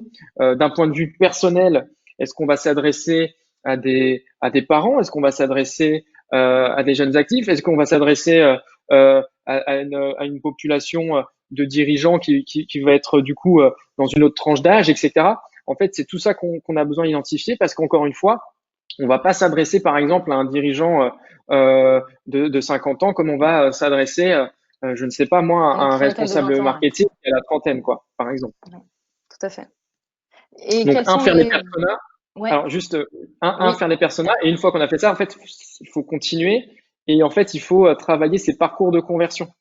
Donc, en fait, quoi qu'il arrive, qu'importe vos prospects, ils vont passer par 3 phases avant de devenir votre client. Ils vont passer par une phase de prise de conscience. J'ai une nouvelle problématique, je la connaissais pas jusqu'ici, je l'avais pas identifiée, mais elle me tombe dessus. Donc, premier réflexe, il va taper sa problématique sur Google.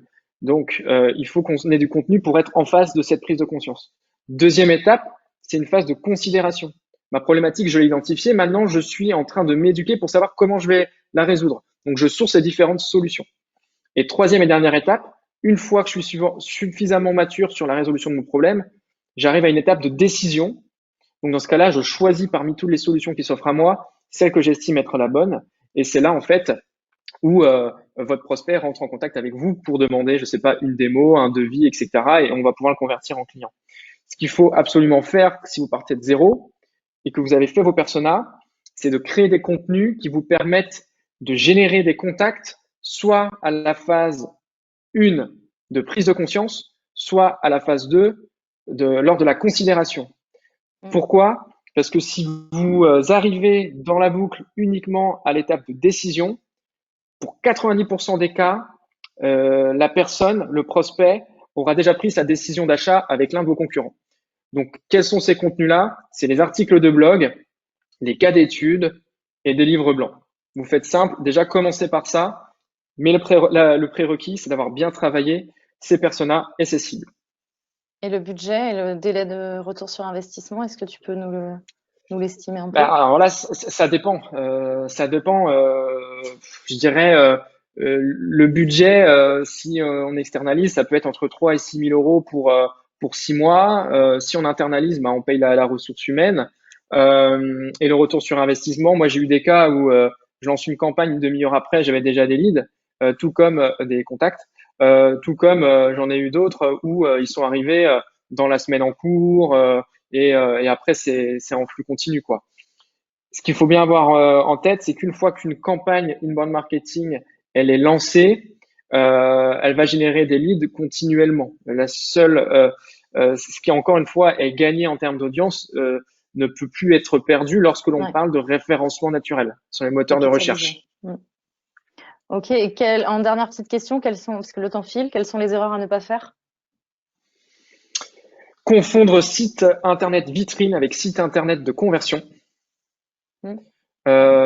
Et dans la posture, ne pas s'attarder avec humilité sur ces personas en se disant qu'après tout, les cibles et mes clients, ça fait X temps que je travaille sur mon marché, je les connais par cœur. C'est totalement faux. Et même si on a des dizaines et des dizaines d'années d'expérience sur son marché, certes, on le connaît extrêmement bien, mais c'est impossible de connaître dans le détail ces cibles parce que les frictions évoluent, les objections, on l'a bien vu cette année, il y en a des nouvelles qui sont tout le temps identifiées. Et donc, en fait, c'est important de se mettre autour de la table avec les différents services de l'entreprise et de se questionner sur ces cibles. Et vous allez très vite vous apercevoir qu'un commercial n'aura pas la même vision d'une cible qu'un marketeur et qui n'auront même pas la même vision que le responsable technique ou que le responsable du service après-vente. Donc, il faut mettre tout le monde autour de la table et en fait, on va voir toutes les facettes qui vont faire qu'on aura un persona bien construit, identifié et proche de la réalité. Et après, on peut aussi aller compléter et challenger cette vision-là en allant interviewer nos meilleurs clients, etc. Et pour remonter des verbatims extrêmement pertinents afin de développer ces personas dans la durée. Vous pouvez mettre en place des enquêtes de satisfaction que vous connaissez tous, hein, les fameux NPS scores. Et en fait, donc c'est sur une note de 1 à 10, par exemple, sur à quel stade vous seriez prêt à nous recommander. Et en fait, on met des questions ouvertes pour remonter des messages avec. Et ça, c'est très, très bien pour parfaire ces personas et rester au goût du jour sur ces cibles dans la durée. Et l'utilisation de verbatim après pour justement aller en capter d'autres, quoi. Voilà, exactement. Complètement. Merci beaucoup en tout cas Simon pour toutes ces informations relativement riches. J'espère que les personnes qui nous suivent, on a une quarantaine de personnes connectées, vont pouvoir mettre en œuvre ces éléments. Je vais réinviter autour de la table Jean-Marie Lebrusque de Saint-Brieuc-Armor Agglomération et Marilène Letout de Ciconia. L'idée, c'était de présenter, puisqu'on parle quand même pas mal de la crise, c'était de présenter le dispositif qui avait été mis en place par l'agglomération de Saint-Brieuc, donc par Jean-Marie. Enfin, mis en place, il va être présenté par Jean-Marie, il a été mis en place par l'agglomération. En tout cas, je remercie Simon, je sais qu'il doit nous quitter à 12h30, donc en tout cas, merci beaucoup pour ton intervention. Et donc, je te laisse la parole, Jean-Marie, si tu peux dire 2 mots déjà pour te présenter et ensuite présenter le dispositif coaching. Bien sûr, pas de souci. Bonjour à tous.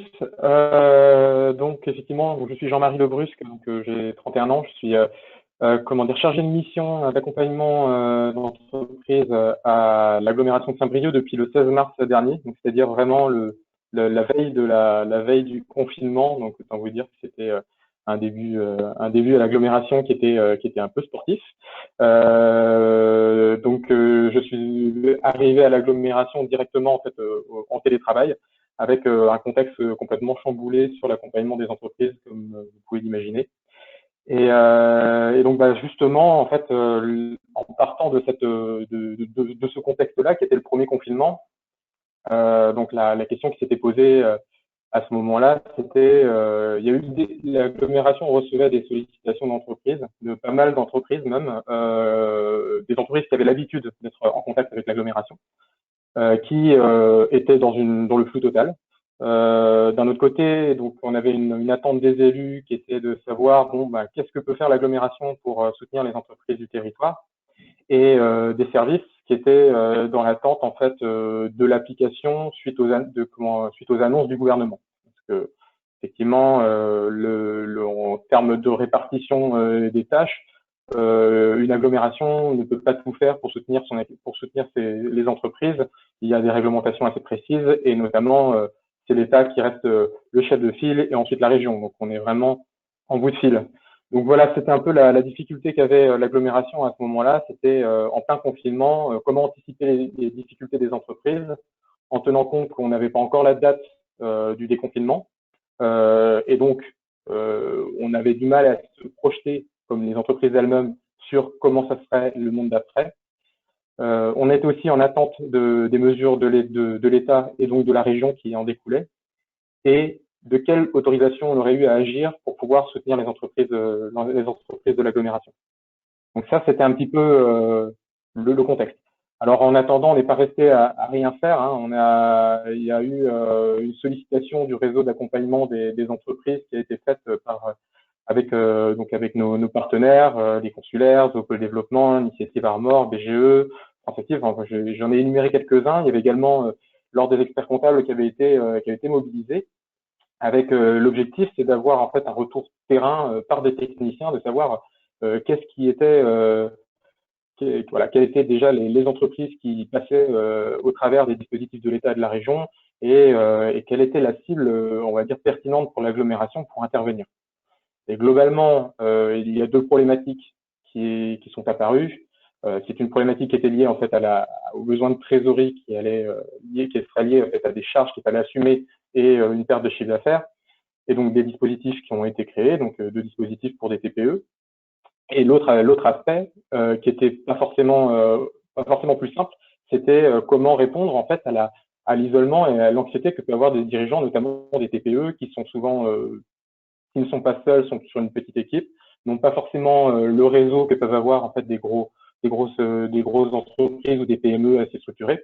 Donc c'était aussi ce constat-là qui a donné naissance au dispositif coaching. Alors il faut rendre à César ce qui appartient à César, hein, c'est que ce dispositif-là, il n'est pas né du chapeau de l'agglomération.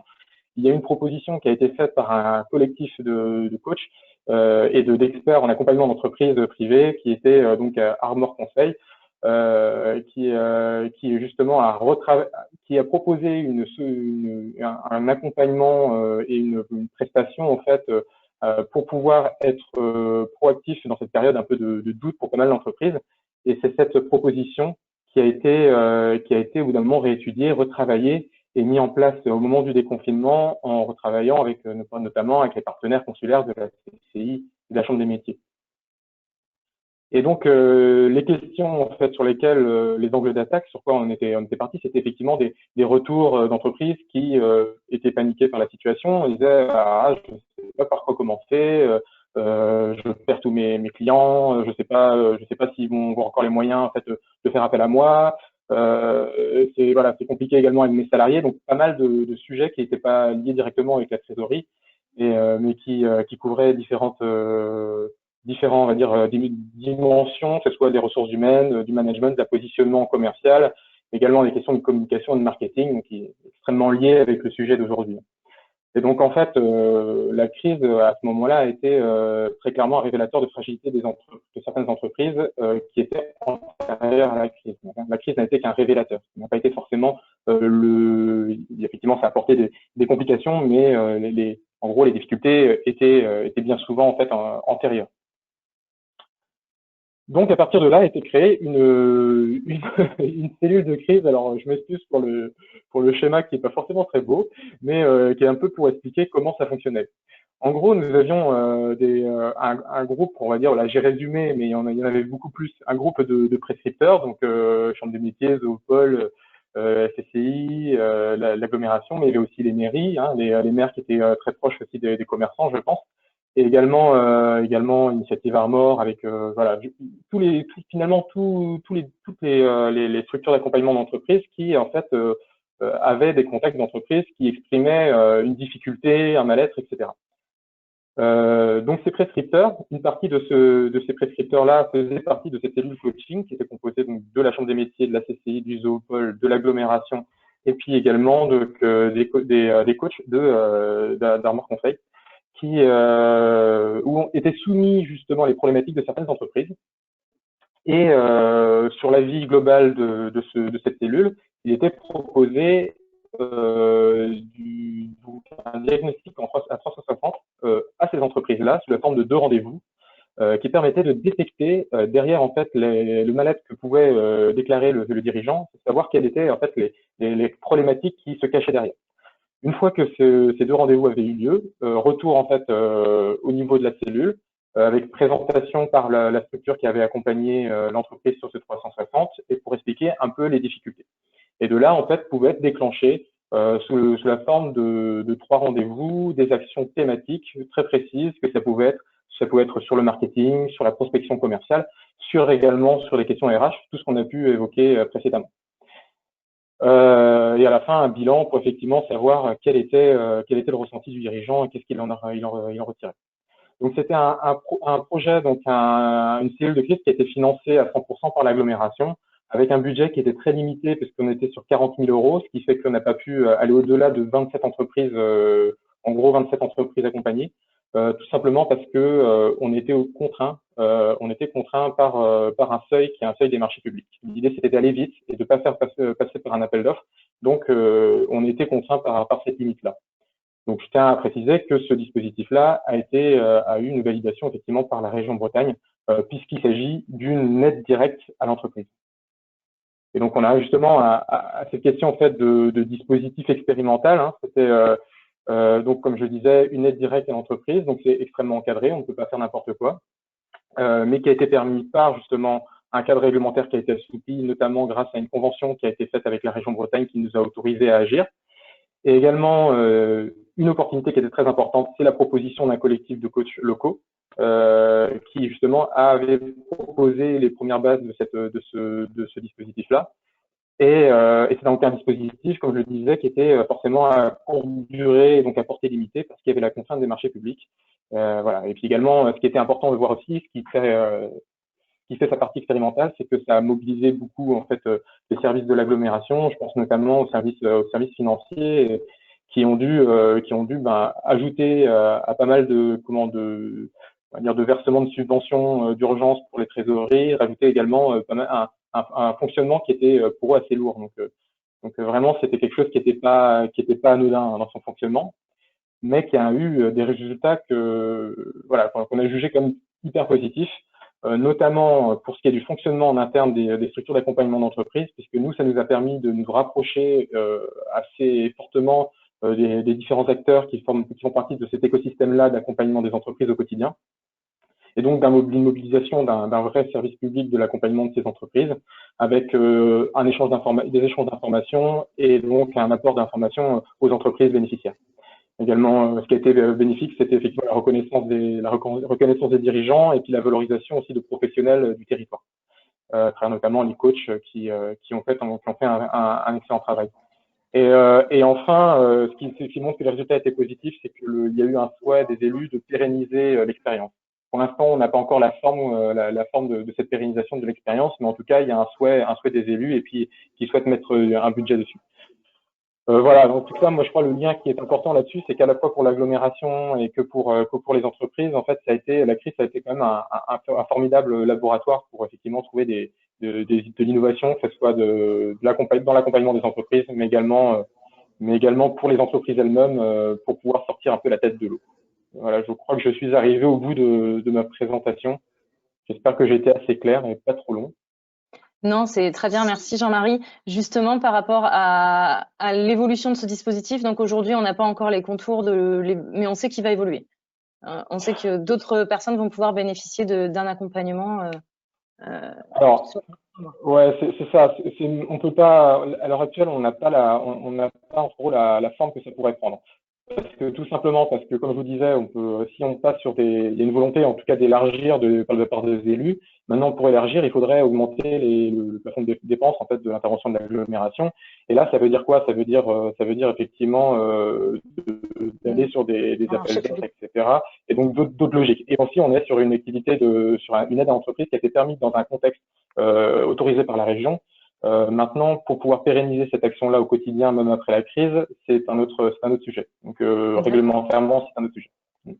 Et juste, tant que tu partages ton support, les autres aides mises en place par l'agglomération rapidement, en quelques minutes. Voilà, j'ai fait un tableau qui est maison, hein, que j'ai fait moi-même et qui explique un petit peu, on peut comprendre un peu les différentes aides qui existent en temps normal. C'est plutôt des aides financières. C'est à la fois des aides à l'investissement, donc qui vont intervenir, que ce soit pour le pass commerce artisanal, pour des commerçants et des artisans sur des petits investissements immobiliers ou d'embellissement ou de mise aux normes ou du numérique.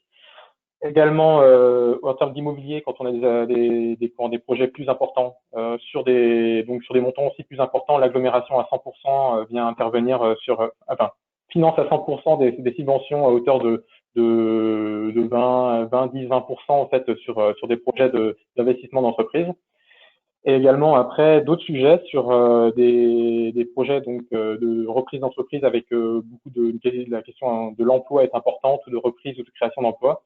Et puis après, d'autres sujets comme l'aide à l'installation agricole et plus actuel, on va dire sur des aides à la trésorerie avec les dispositifs Covid TPE, le dispositif Covid ADI, donc qui est très actuel et qui devrait, s'il n'a pas été hier, en tout cas prolonger jusqu'à la fin mars.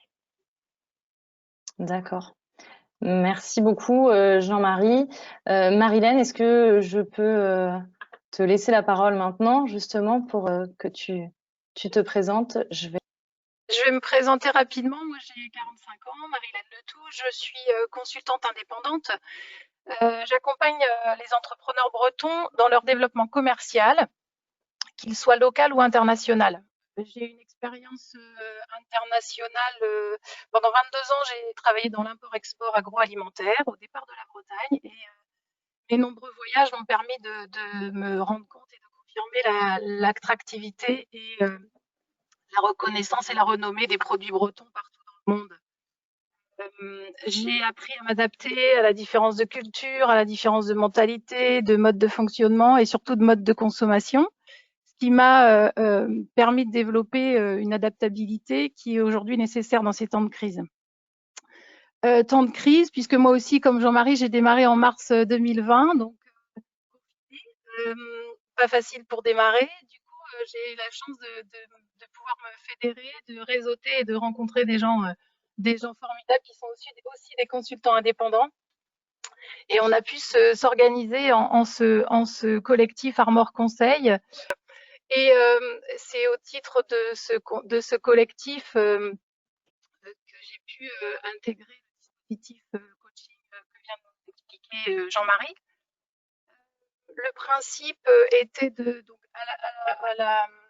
au terme du diagnostic évoqué, nous avons, selon les besoins et selon les spécificités de chacun de nous 8 dans le collectif Armor Conseil, nous sommes désignés pour accompagner sur 3 rendez-vous l'entrepreneur selon ses besoins, qu'il s'agisse de s'adapter à un projet, au changement, un problème de RH, un problème juste simplement, je veux dire simplement dans le sens humain, de personnalité, de confiance en soi dans ces termes, dans ces moments de crise. Et je suis donc intervenue aux côtés d'entrepreneurs qui avaient besoin de développer leur vente, juste simplement développer leur vente. Quand on est créateur, porteur de projet, on vit notre projet, on dort, on mange pendant des jours, des semaines, voire des mois dans son projet. Ça demande beaucoup d'investissement personnel et financier, et à un moment, il faut vendre. C'est dans ce contexte que je suis intervenue de Loïc qui est participant aujourd'hui. Je suis intervenue auprès de le principe, c'était de mettre tout à plat pour commencer, faire le point sur la situation économique de l'entreprise. J'ai à cœur et j'ai eu la chance de pouvoir organiser mes rendez-vous en présentiel à partir du mois de mai ou juin, et surtout l'été, ce qui m'a permis de m'imprégner de l'environnement, de la création du produit, mais également de la personnalité et du mode de fonctionnement de l'entrepreneur.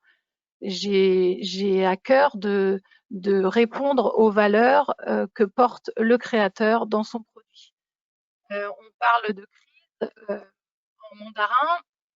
La crise signifie l'opportunité, la chance à saisir. C'est important de se mettre dans la position ok, mon environnement a découlé, ce que j'avais prévu, ça va pas fonctionner. Aujourd'hui, qu'est-ce qu'on fait? On remet tout à plat, voilà ce que je sais faire, voilà ce que je propose, voilà qui je suis. Et on avance, je vais pas reprendre les termes et le déroulé de Simon, mais on cible ses clients, l'environnement dans lequel on va les toucher, comment on va les toucher, etc. On répond aux questions qui, quoi, comment, pourquoi. Au terme des 3 rendez-vous, on avait un bilan prévu à 3 mois, très important pour faire le point de ce qui a été fait depuis que des actions qui ont été portées depuis que nous les avions mises en place 3 mois auparavant, et évidemment pour ajuster et adapter. C'est primordial dans ces temps de crise. Comme on l'a dit tout au long de la conférence, on est dans un environnement qui bouge sans cesse, qui est incertain pour tout le monde, qui peut procurer de la peur, de la crainte, qui peut mettre à mal toutes sortes de projets. Il est important pour cela de bouger.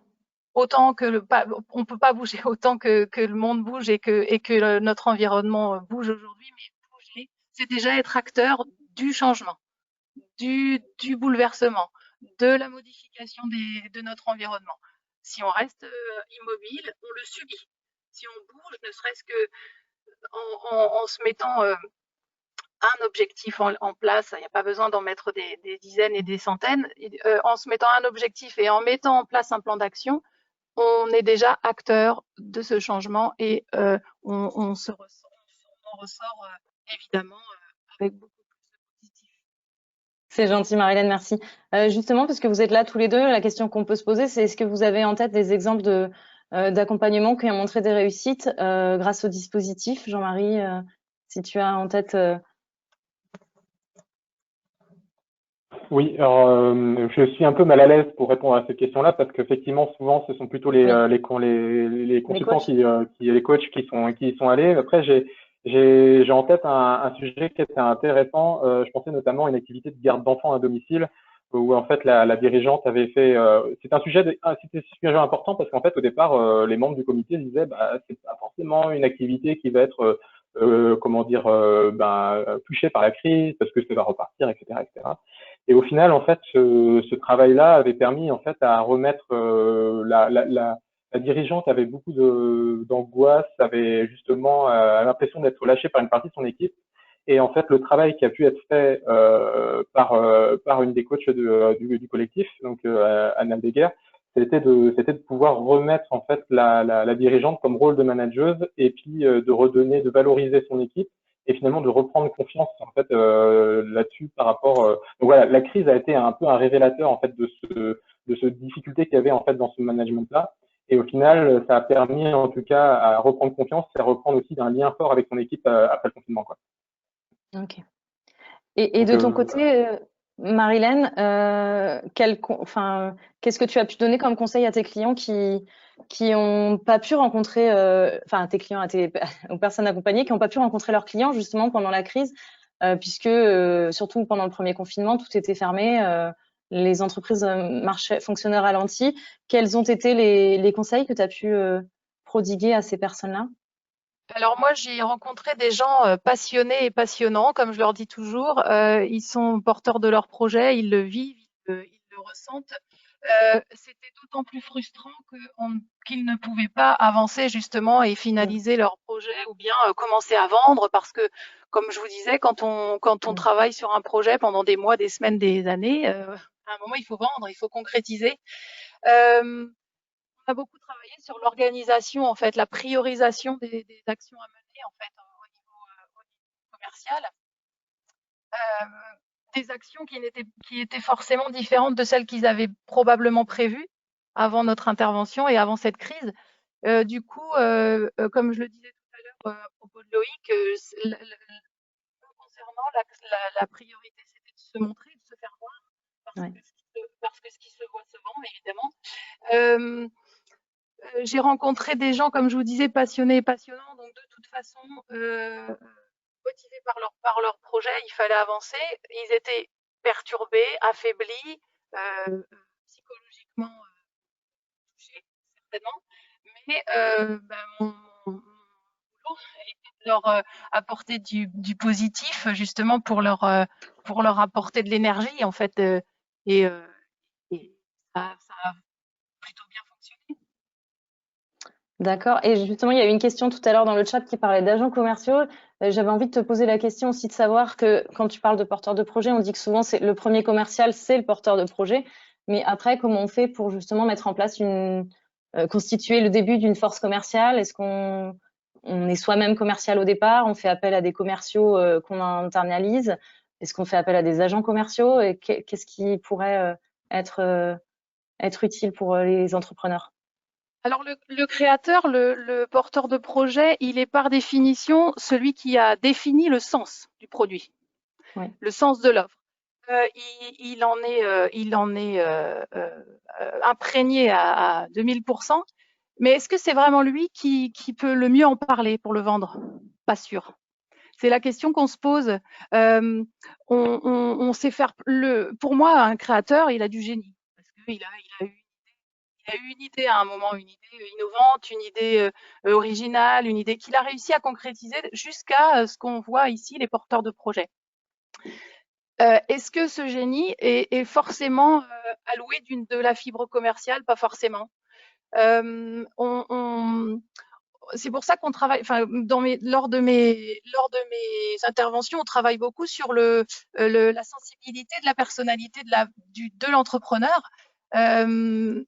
Pour citer un exemple, je suis intervenue auprès de T-Rex à Trégomer et Sophie, c'était répartit très bien les tâches, Marc au design et à la communication, et puis Sophie, bah, je vais y aller, je vais prospecter, je vais vendre.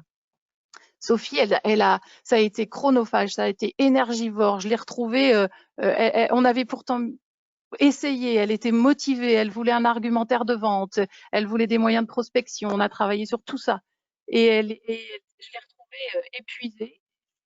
Et nos discussions, nos échanges ont fait qu'elle est parvenue elle-même à prendre la décision de dire je ne vais pas faire la prospection, je vais m'entourer de quelqu'un d'extérieur, je vais sous-traiter cette partie de l'activité commerciale que je ne sais pas, que je ne vais pas pouvoir mener moi-même parce que je ne serai pas efficace, parce que ça m'épuise. Ok, il faut vendre, mais on est des humains avant tout, et je pense que c'est important de faire en fonction de nos capacités aussi, bien sûr. C'est sûr. C'est ce qu'on se dit ici, nous, à la Technopole, souvent, c'est qu'un porteur de projet, c'est pas un super-héros. Il sait pas faire tout seul. Il faut pouvoir savoir s'entourer au bon moment. Et justement, avec ces conseils-là, je pense que ça a le mérite d'être encore répété et pour être compris. En tout cas, je vous remercie à tous les deux. On va passer à Marc qui va nous présenter la société Au Capitaine, afin qu'on puisse parler d'Au Capitaine qui vient juste de s'installer dans ces nouveaux locaux. Je te laisse la parole. Je serai bref. Non, prends ton temps. On est désolé. Vous m'entendez mieux ? Parfait. Bonjour à tous. Oui, Capitaine vient de débarquer sur le port du Légué. Alors, en termes de présentation, je pourrais être assez exhaustif, mais on va essayer de rester sur le côté. Nous avons démarré l'activité il y a 3 ans. Dans les locaux starter du Zoopôle à Ploufragan, avec un déménagement qui est en cours puisque nous sommes en train de quitter ces jours-ci le Zoopôle à Ploufragan pour nous installer sur le port du Légué. Donc on va dire qu'on vient de faire une première traversée avec des hauts et des bas, dans une période économique, sanitaire et sociale difficile. Et nous avons la chance d'avoir pu débarquer sur les locaux du quai Hermès pour mettre en place le modèle économique global de notre activité. Donc nous, notre cœur de métier, ce qui nous anime au départ, c'est de proposer des solutions simples dans le monde du biocosmétique, basées sur une gestion des ressources et dans le respect de l'environnement. Donc c'est pour ça que notre modèle économique s'est basé sur la fabrication et la distribution de cosmétiques solides, comme vous pouvez voir à l'écran.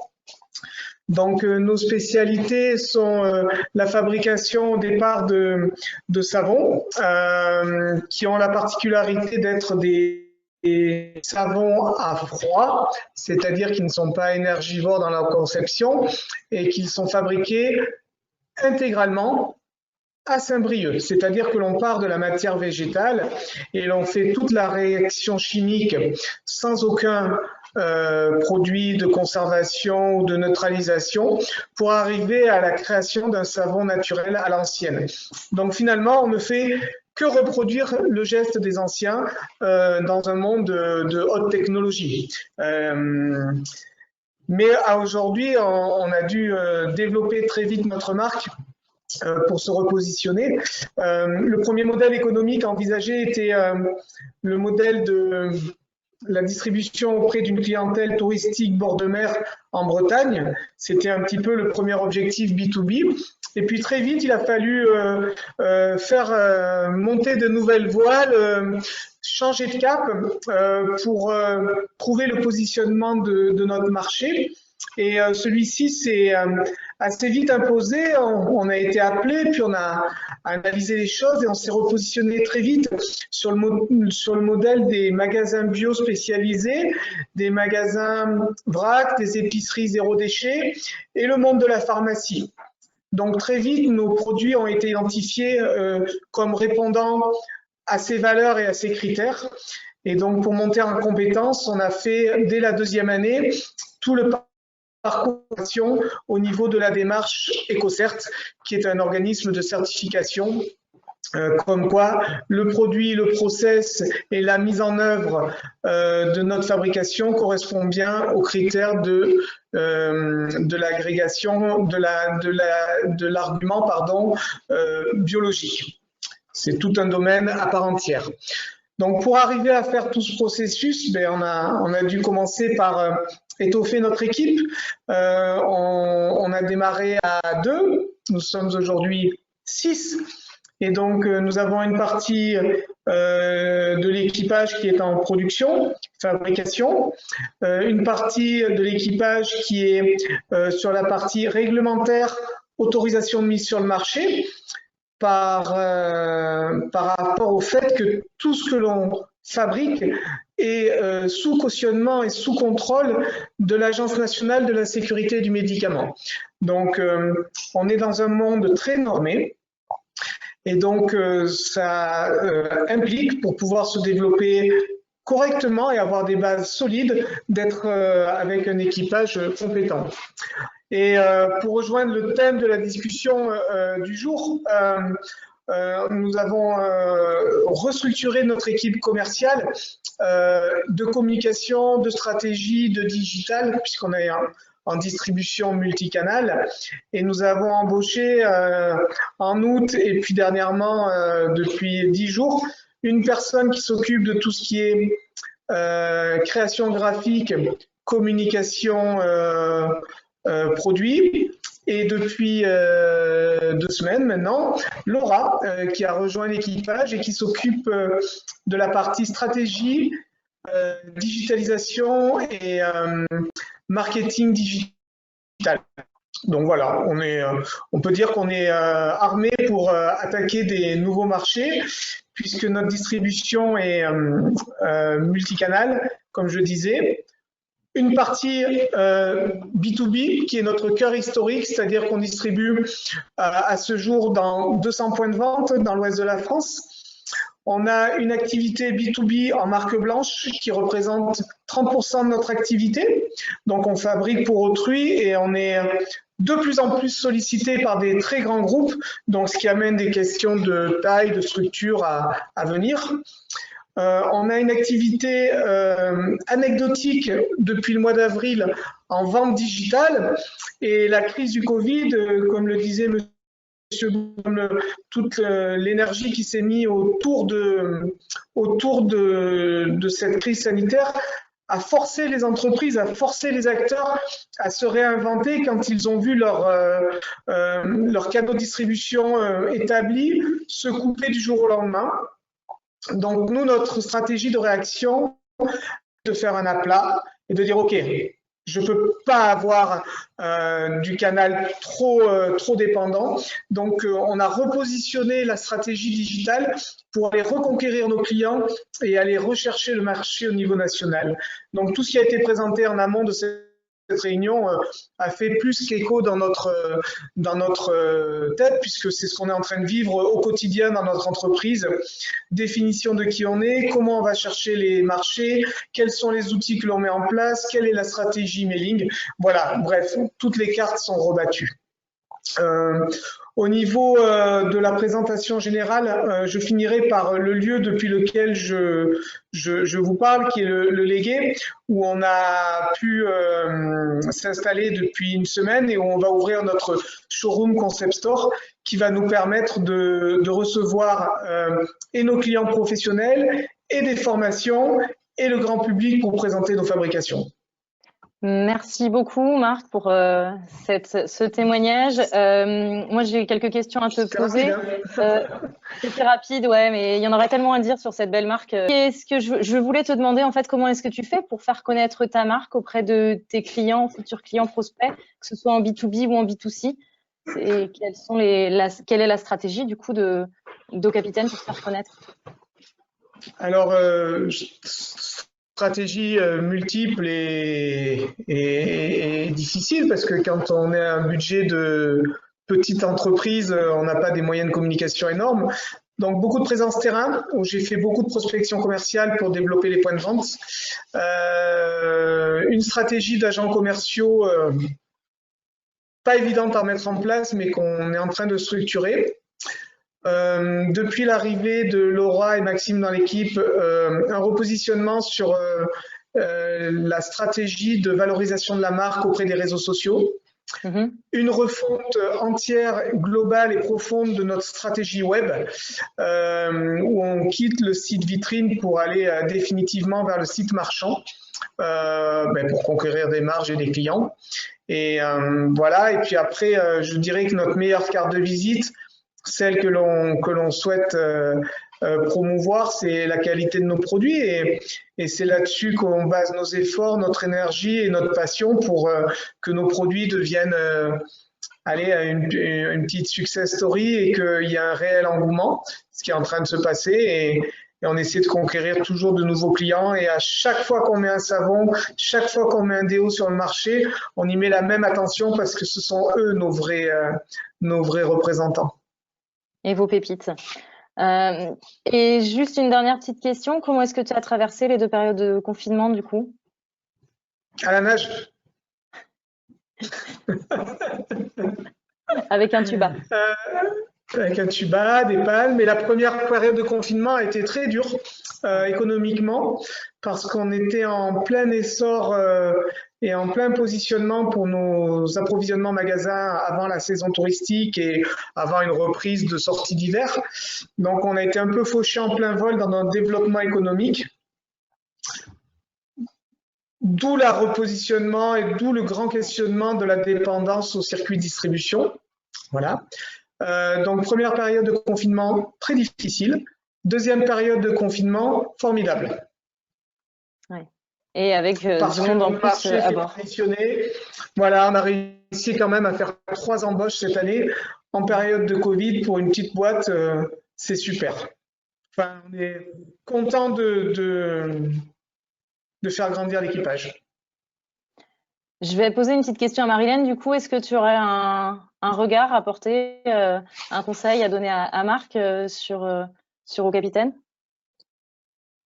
Non, Marc a bien répondu. Enfin, ce que je pense au changement de consommation des clients aujourd'hui, l'erreur serait juste de pas s'adapter, en fait, de pas s'adapter à l'évolution obligatoire du jour. Aujourd'hui, le consommateur, il veut plus de qualité, il veut plus de choix et il veut plus. Il est tellement gâté, j'ai envie de dire, par tout ce qu'il peut trouver sur la toile que il a besoin en plus d'humain. Il veut une expérience client. Et je rejoins Marc. Un client satisfait, c'est le meilleur prescripteur. Il va faire la publicité et apporter des nouveaux clients, de la prescription et de la recommandation. Aujourd'hui, juste un petit point. Aujourd'hui, voilà, l'erreur serait de ne pas considérer son client comme une personne qui vit, qui a ses moyens, ses besoins, ses contraintes. Donc oui, l'empathie aujourd'hui est d'autant plus importante en cette période de crise, puisque tout le monde est dans le même bateau et tout le monde souffre de cet environnement changeant. Ouais. Ok. Bon, en tout cas, merci Marilène pour la philosophie que tu as apportée justement et le terme crise en mandarin, je pense qu'on va le retenir. Et Marc et Loïc, une dernière petite question peut-être à vous deux et à Marilène, si vous aviez un conseil à donner aux entrepreneurs et aux porteurs et aux entreprises qui peuvent nous suivre sur la démarche à adopter pour booster ses ventes. Donc Marc, là, tu peux donner des conseils aujourd'hui, hein, tu fais partie d'une success story maintenant, presque. Est-ce que tu aurais un petit conseil à donner? Toujours écouter le marché, se réadapter en permanence, ne rien prendre pour acquis, mais avoir une vraie conviction pour arrêter de faire la girouette et croire que du greenwashing et de l'apparence suffiront à apporter une valeur dans la durée. Sûrement que les résultats court-termistes sont peut-être faciles, Mais quand on veut vraiment installer des valeurs et un ADN, chez nous, c'est naturalité, efficacité, responsabilité. Ce sont les 3 fanions de notre marque. Quand ça ne rentre pas là-dedans, on ne fait pas l'action, on ne fait pas le produit, parce que sinon on perd et son client, et son marché, et au bout d'un moment, on perdra son équipage. Et son image, surtout. Et du coup, sur la stratégie digitale, si tu avais un mot, et c'est ce que tu as dit tout à l'heure en préambule, c'est surtout que ça s'improvise pas, en fait. Là, aujourd'hui, justement, tu t'es entouré de ta nouvelle collaboratrice, Laura, Oui. qui a rejoint l'équipe, ou l'équipage, comme tu le dis. C'est important de s'outiller et de s'entourer des bonnes compétences. On veut devenir un acteur fort en France de la cosmétique solide bio, leader dans l'Ouest, tout du moins, et sur la partie digitale pour aller conquérir du client en B2C. Voilà le cap. Super. Eh ben, merci à tous infiniment.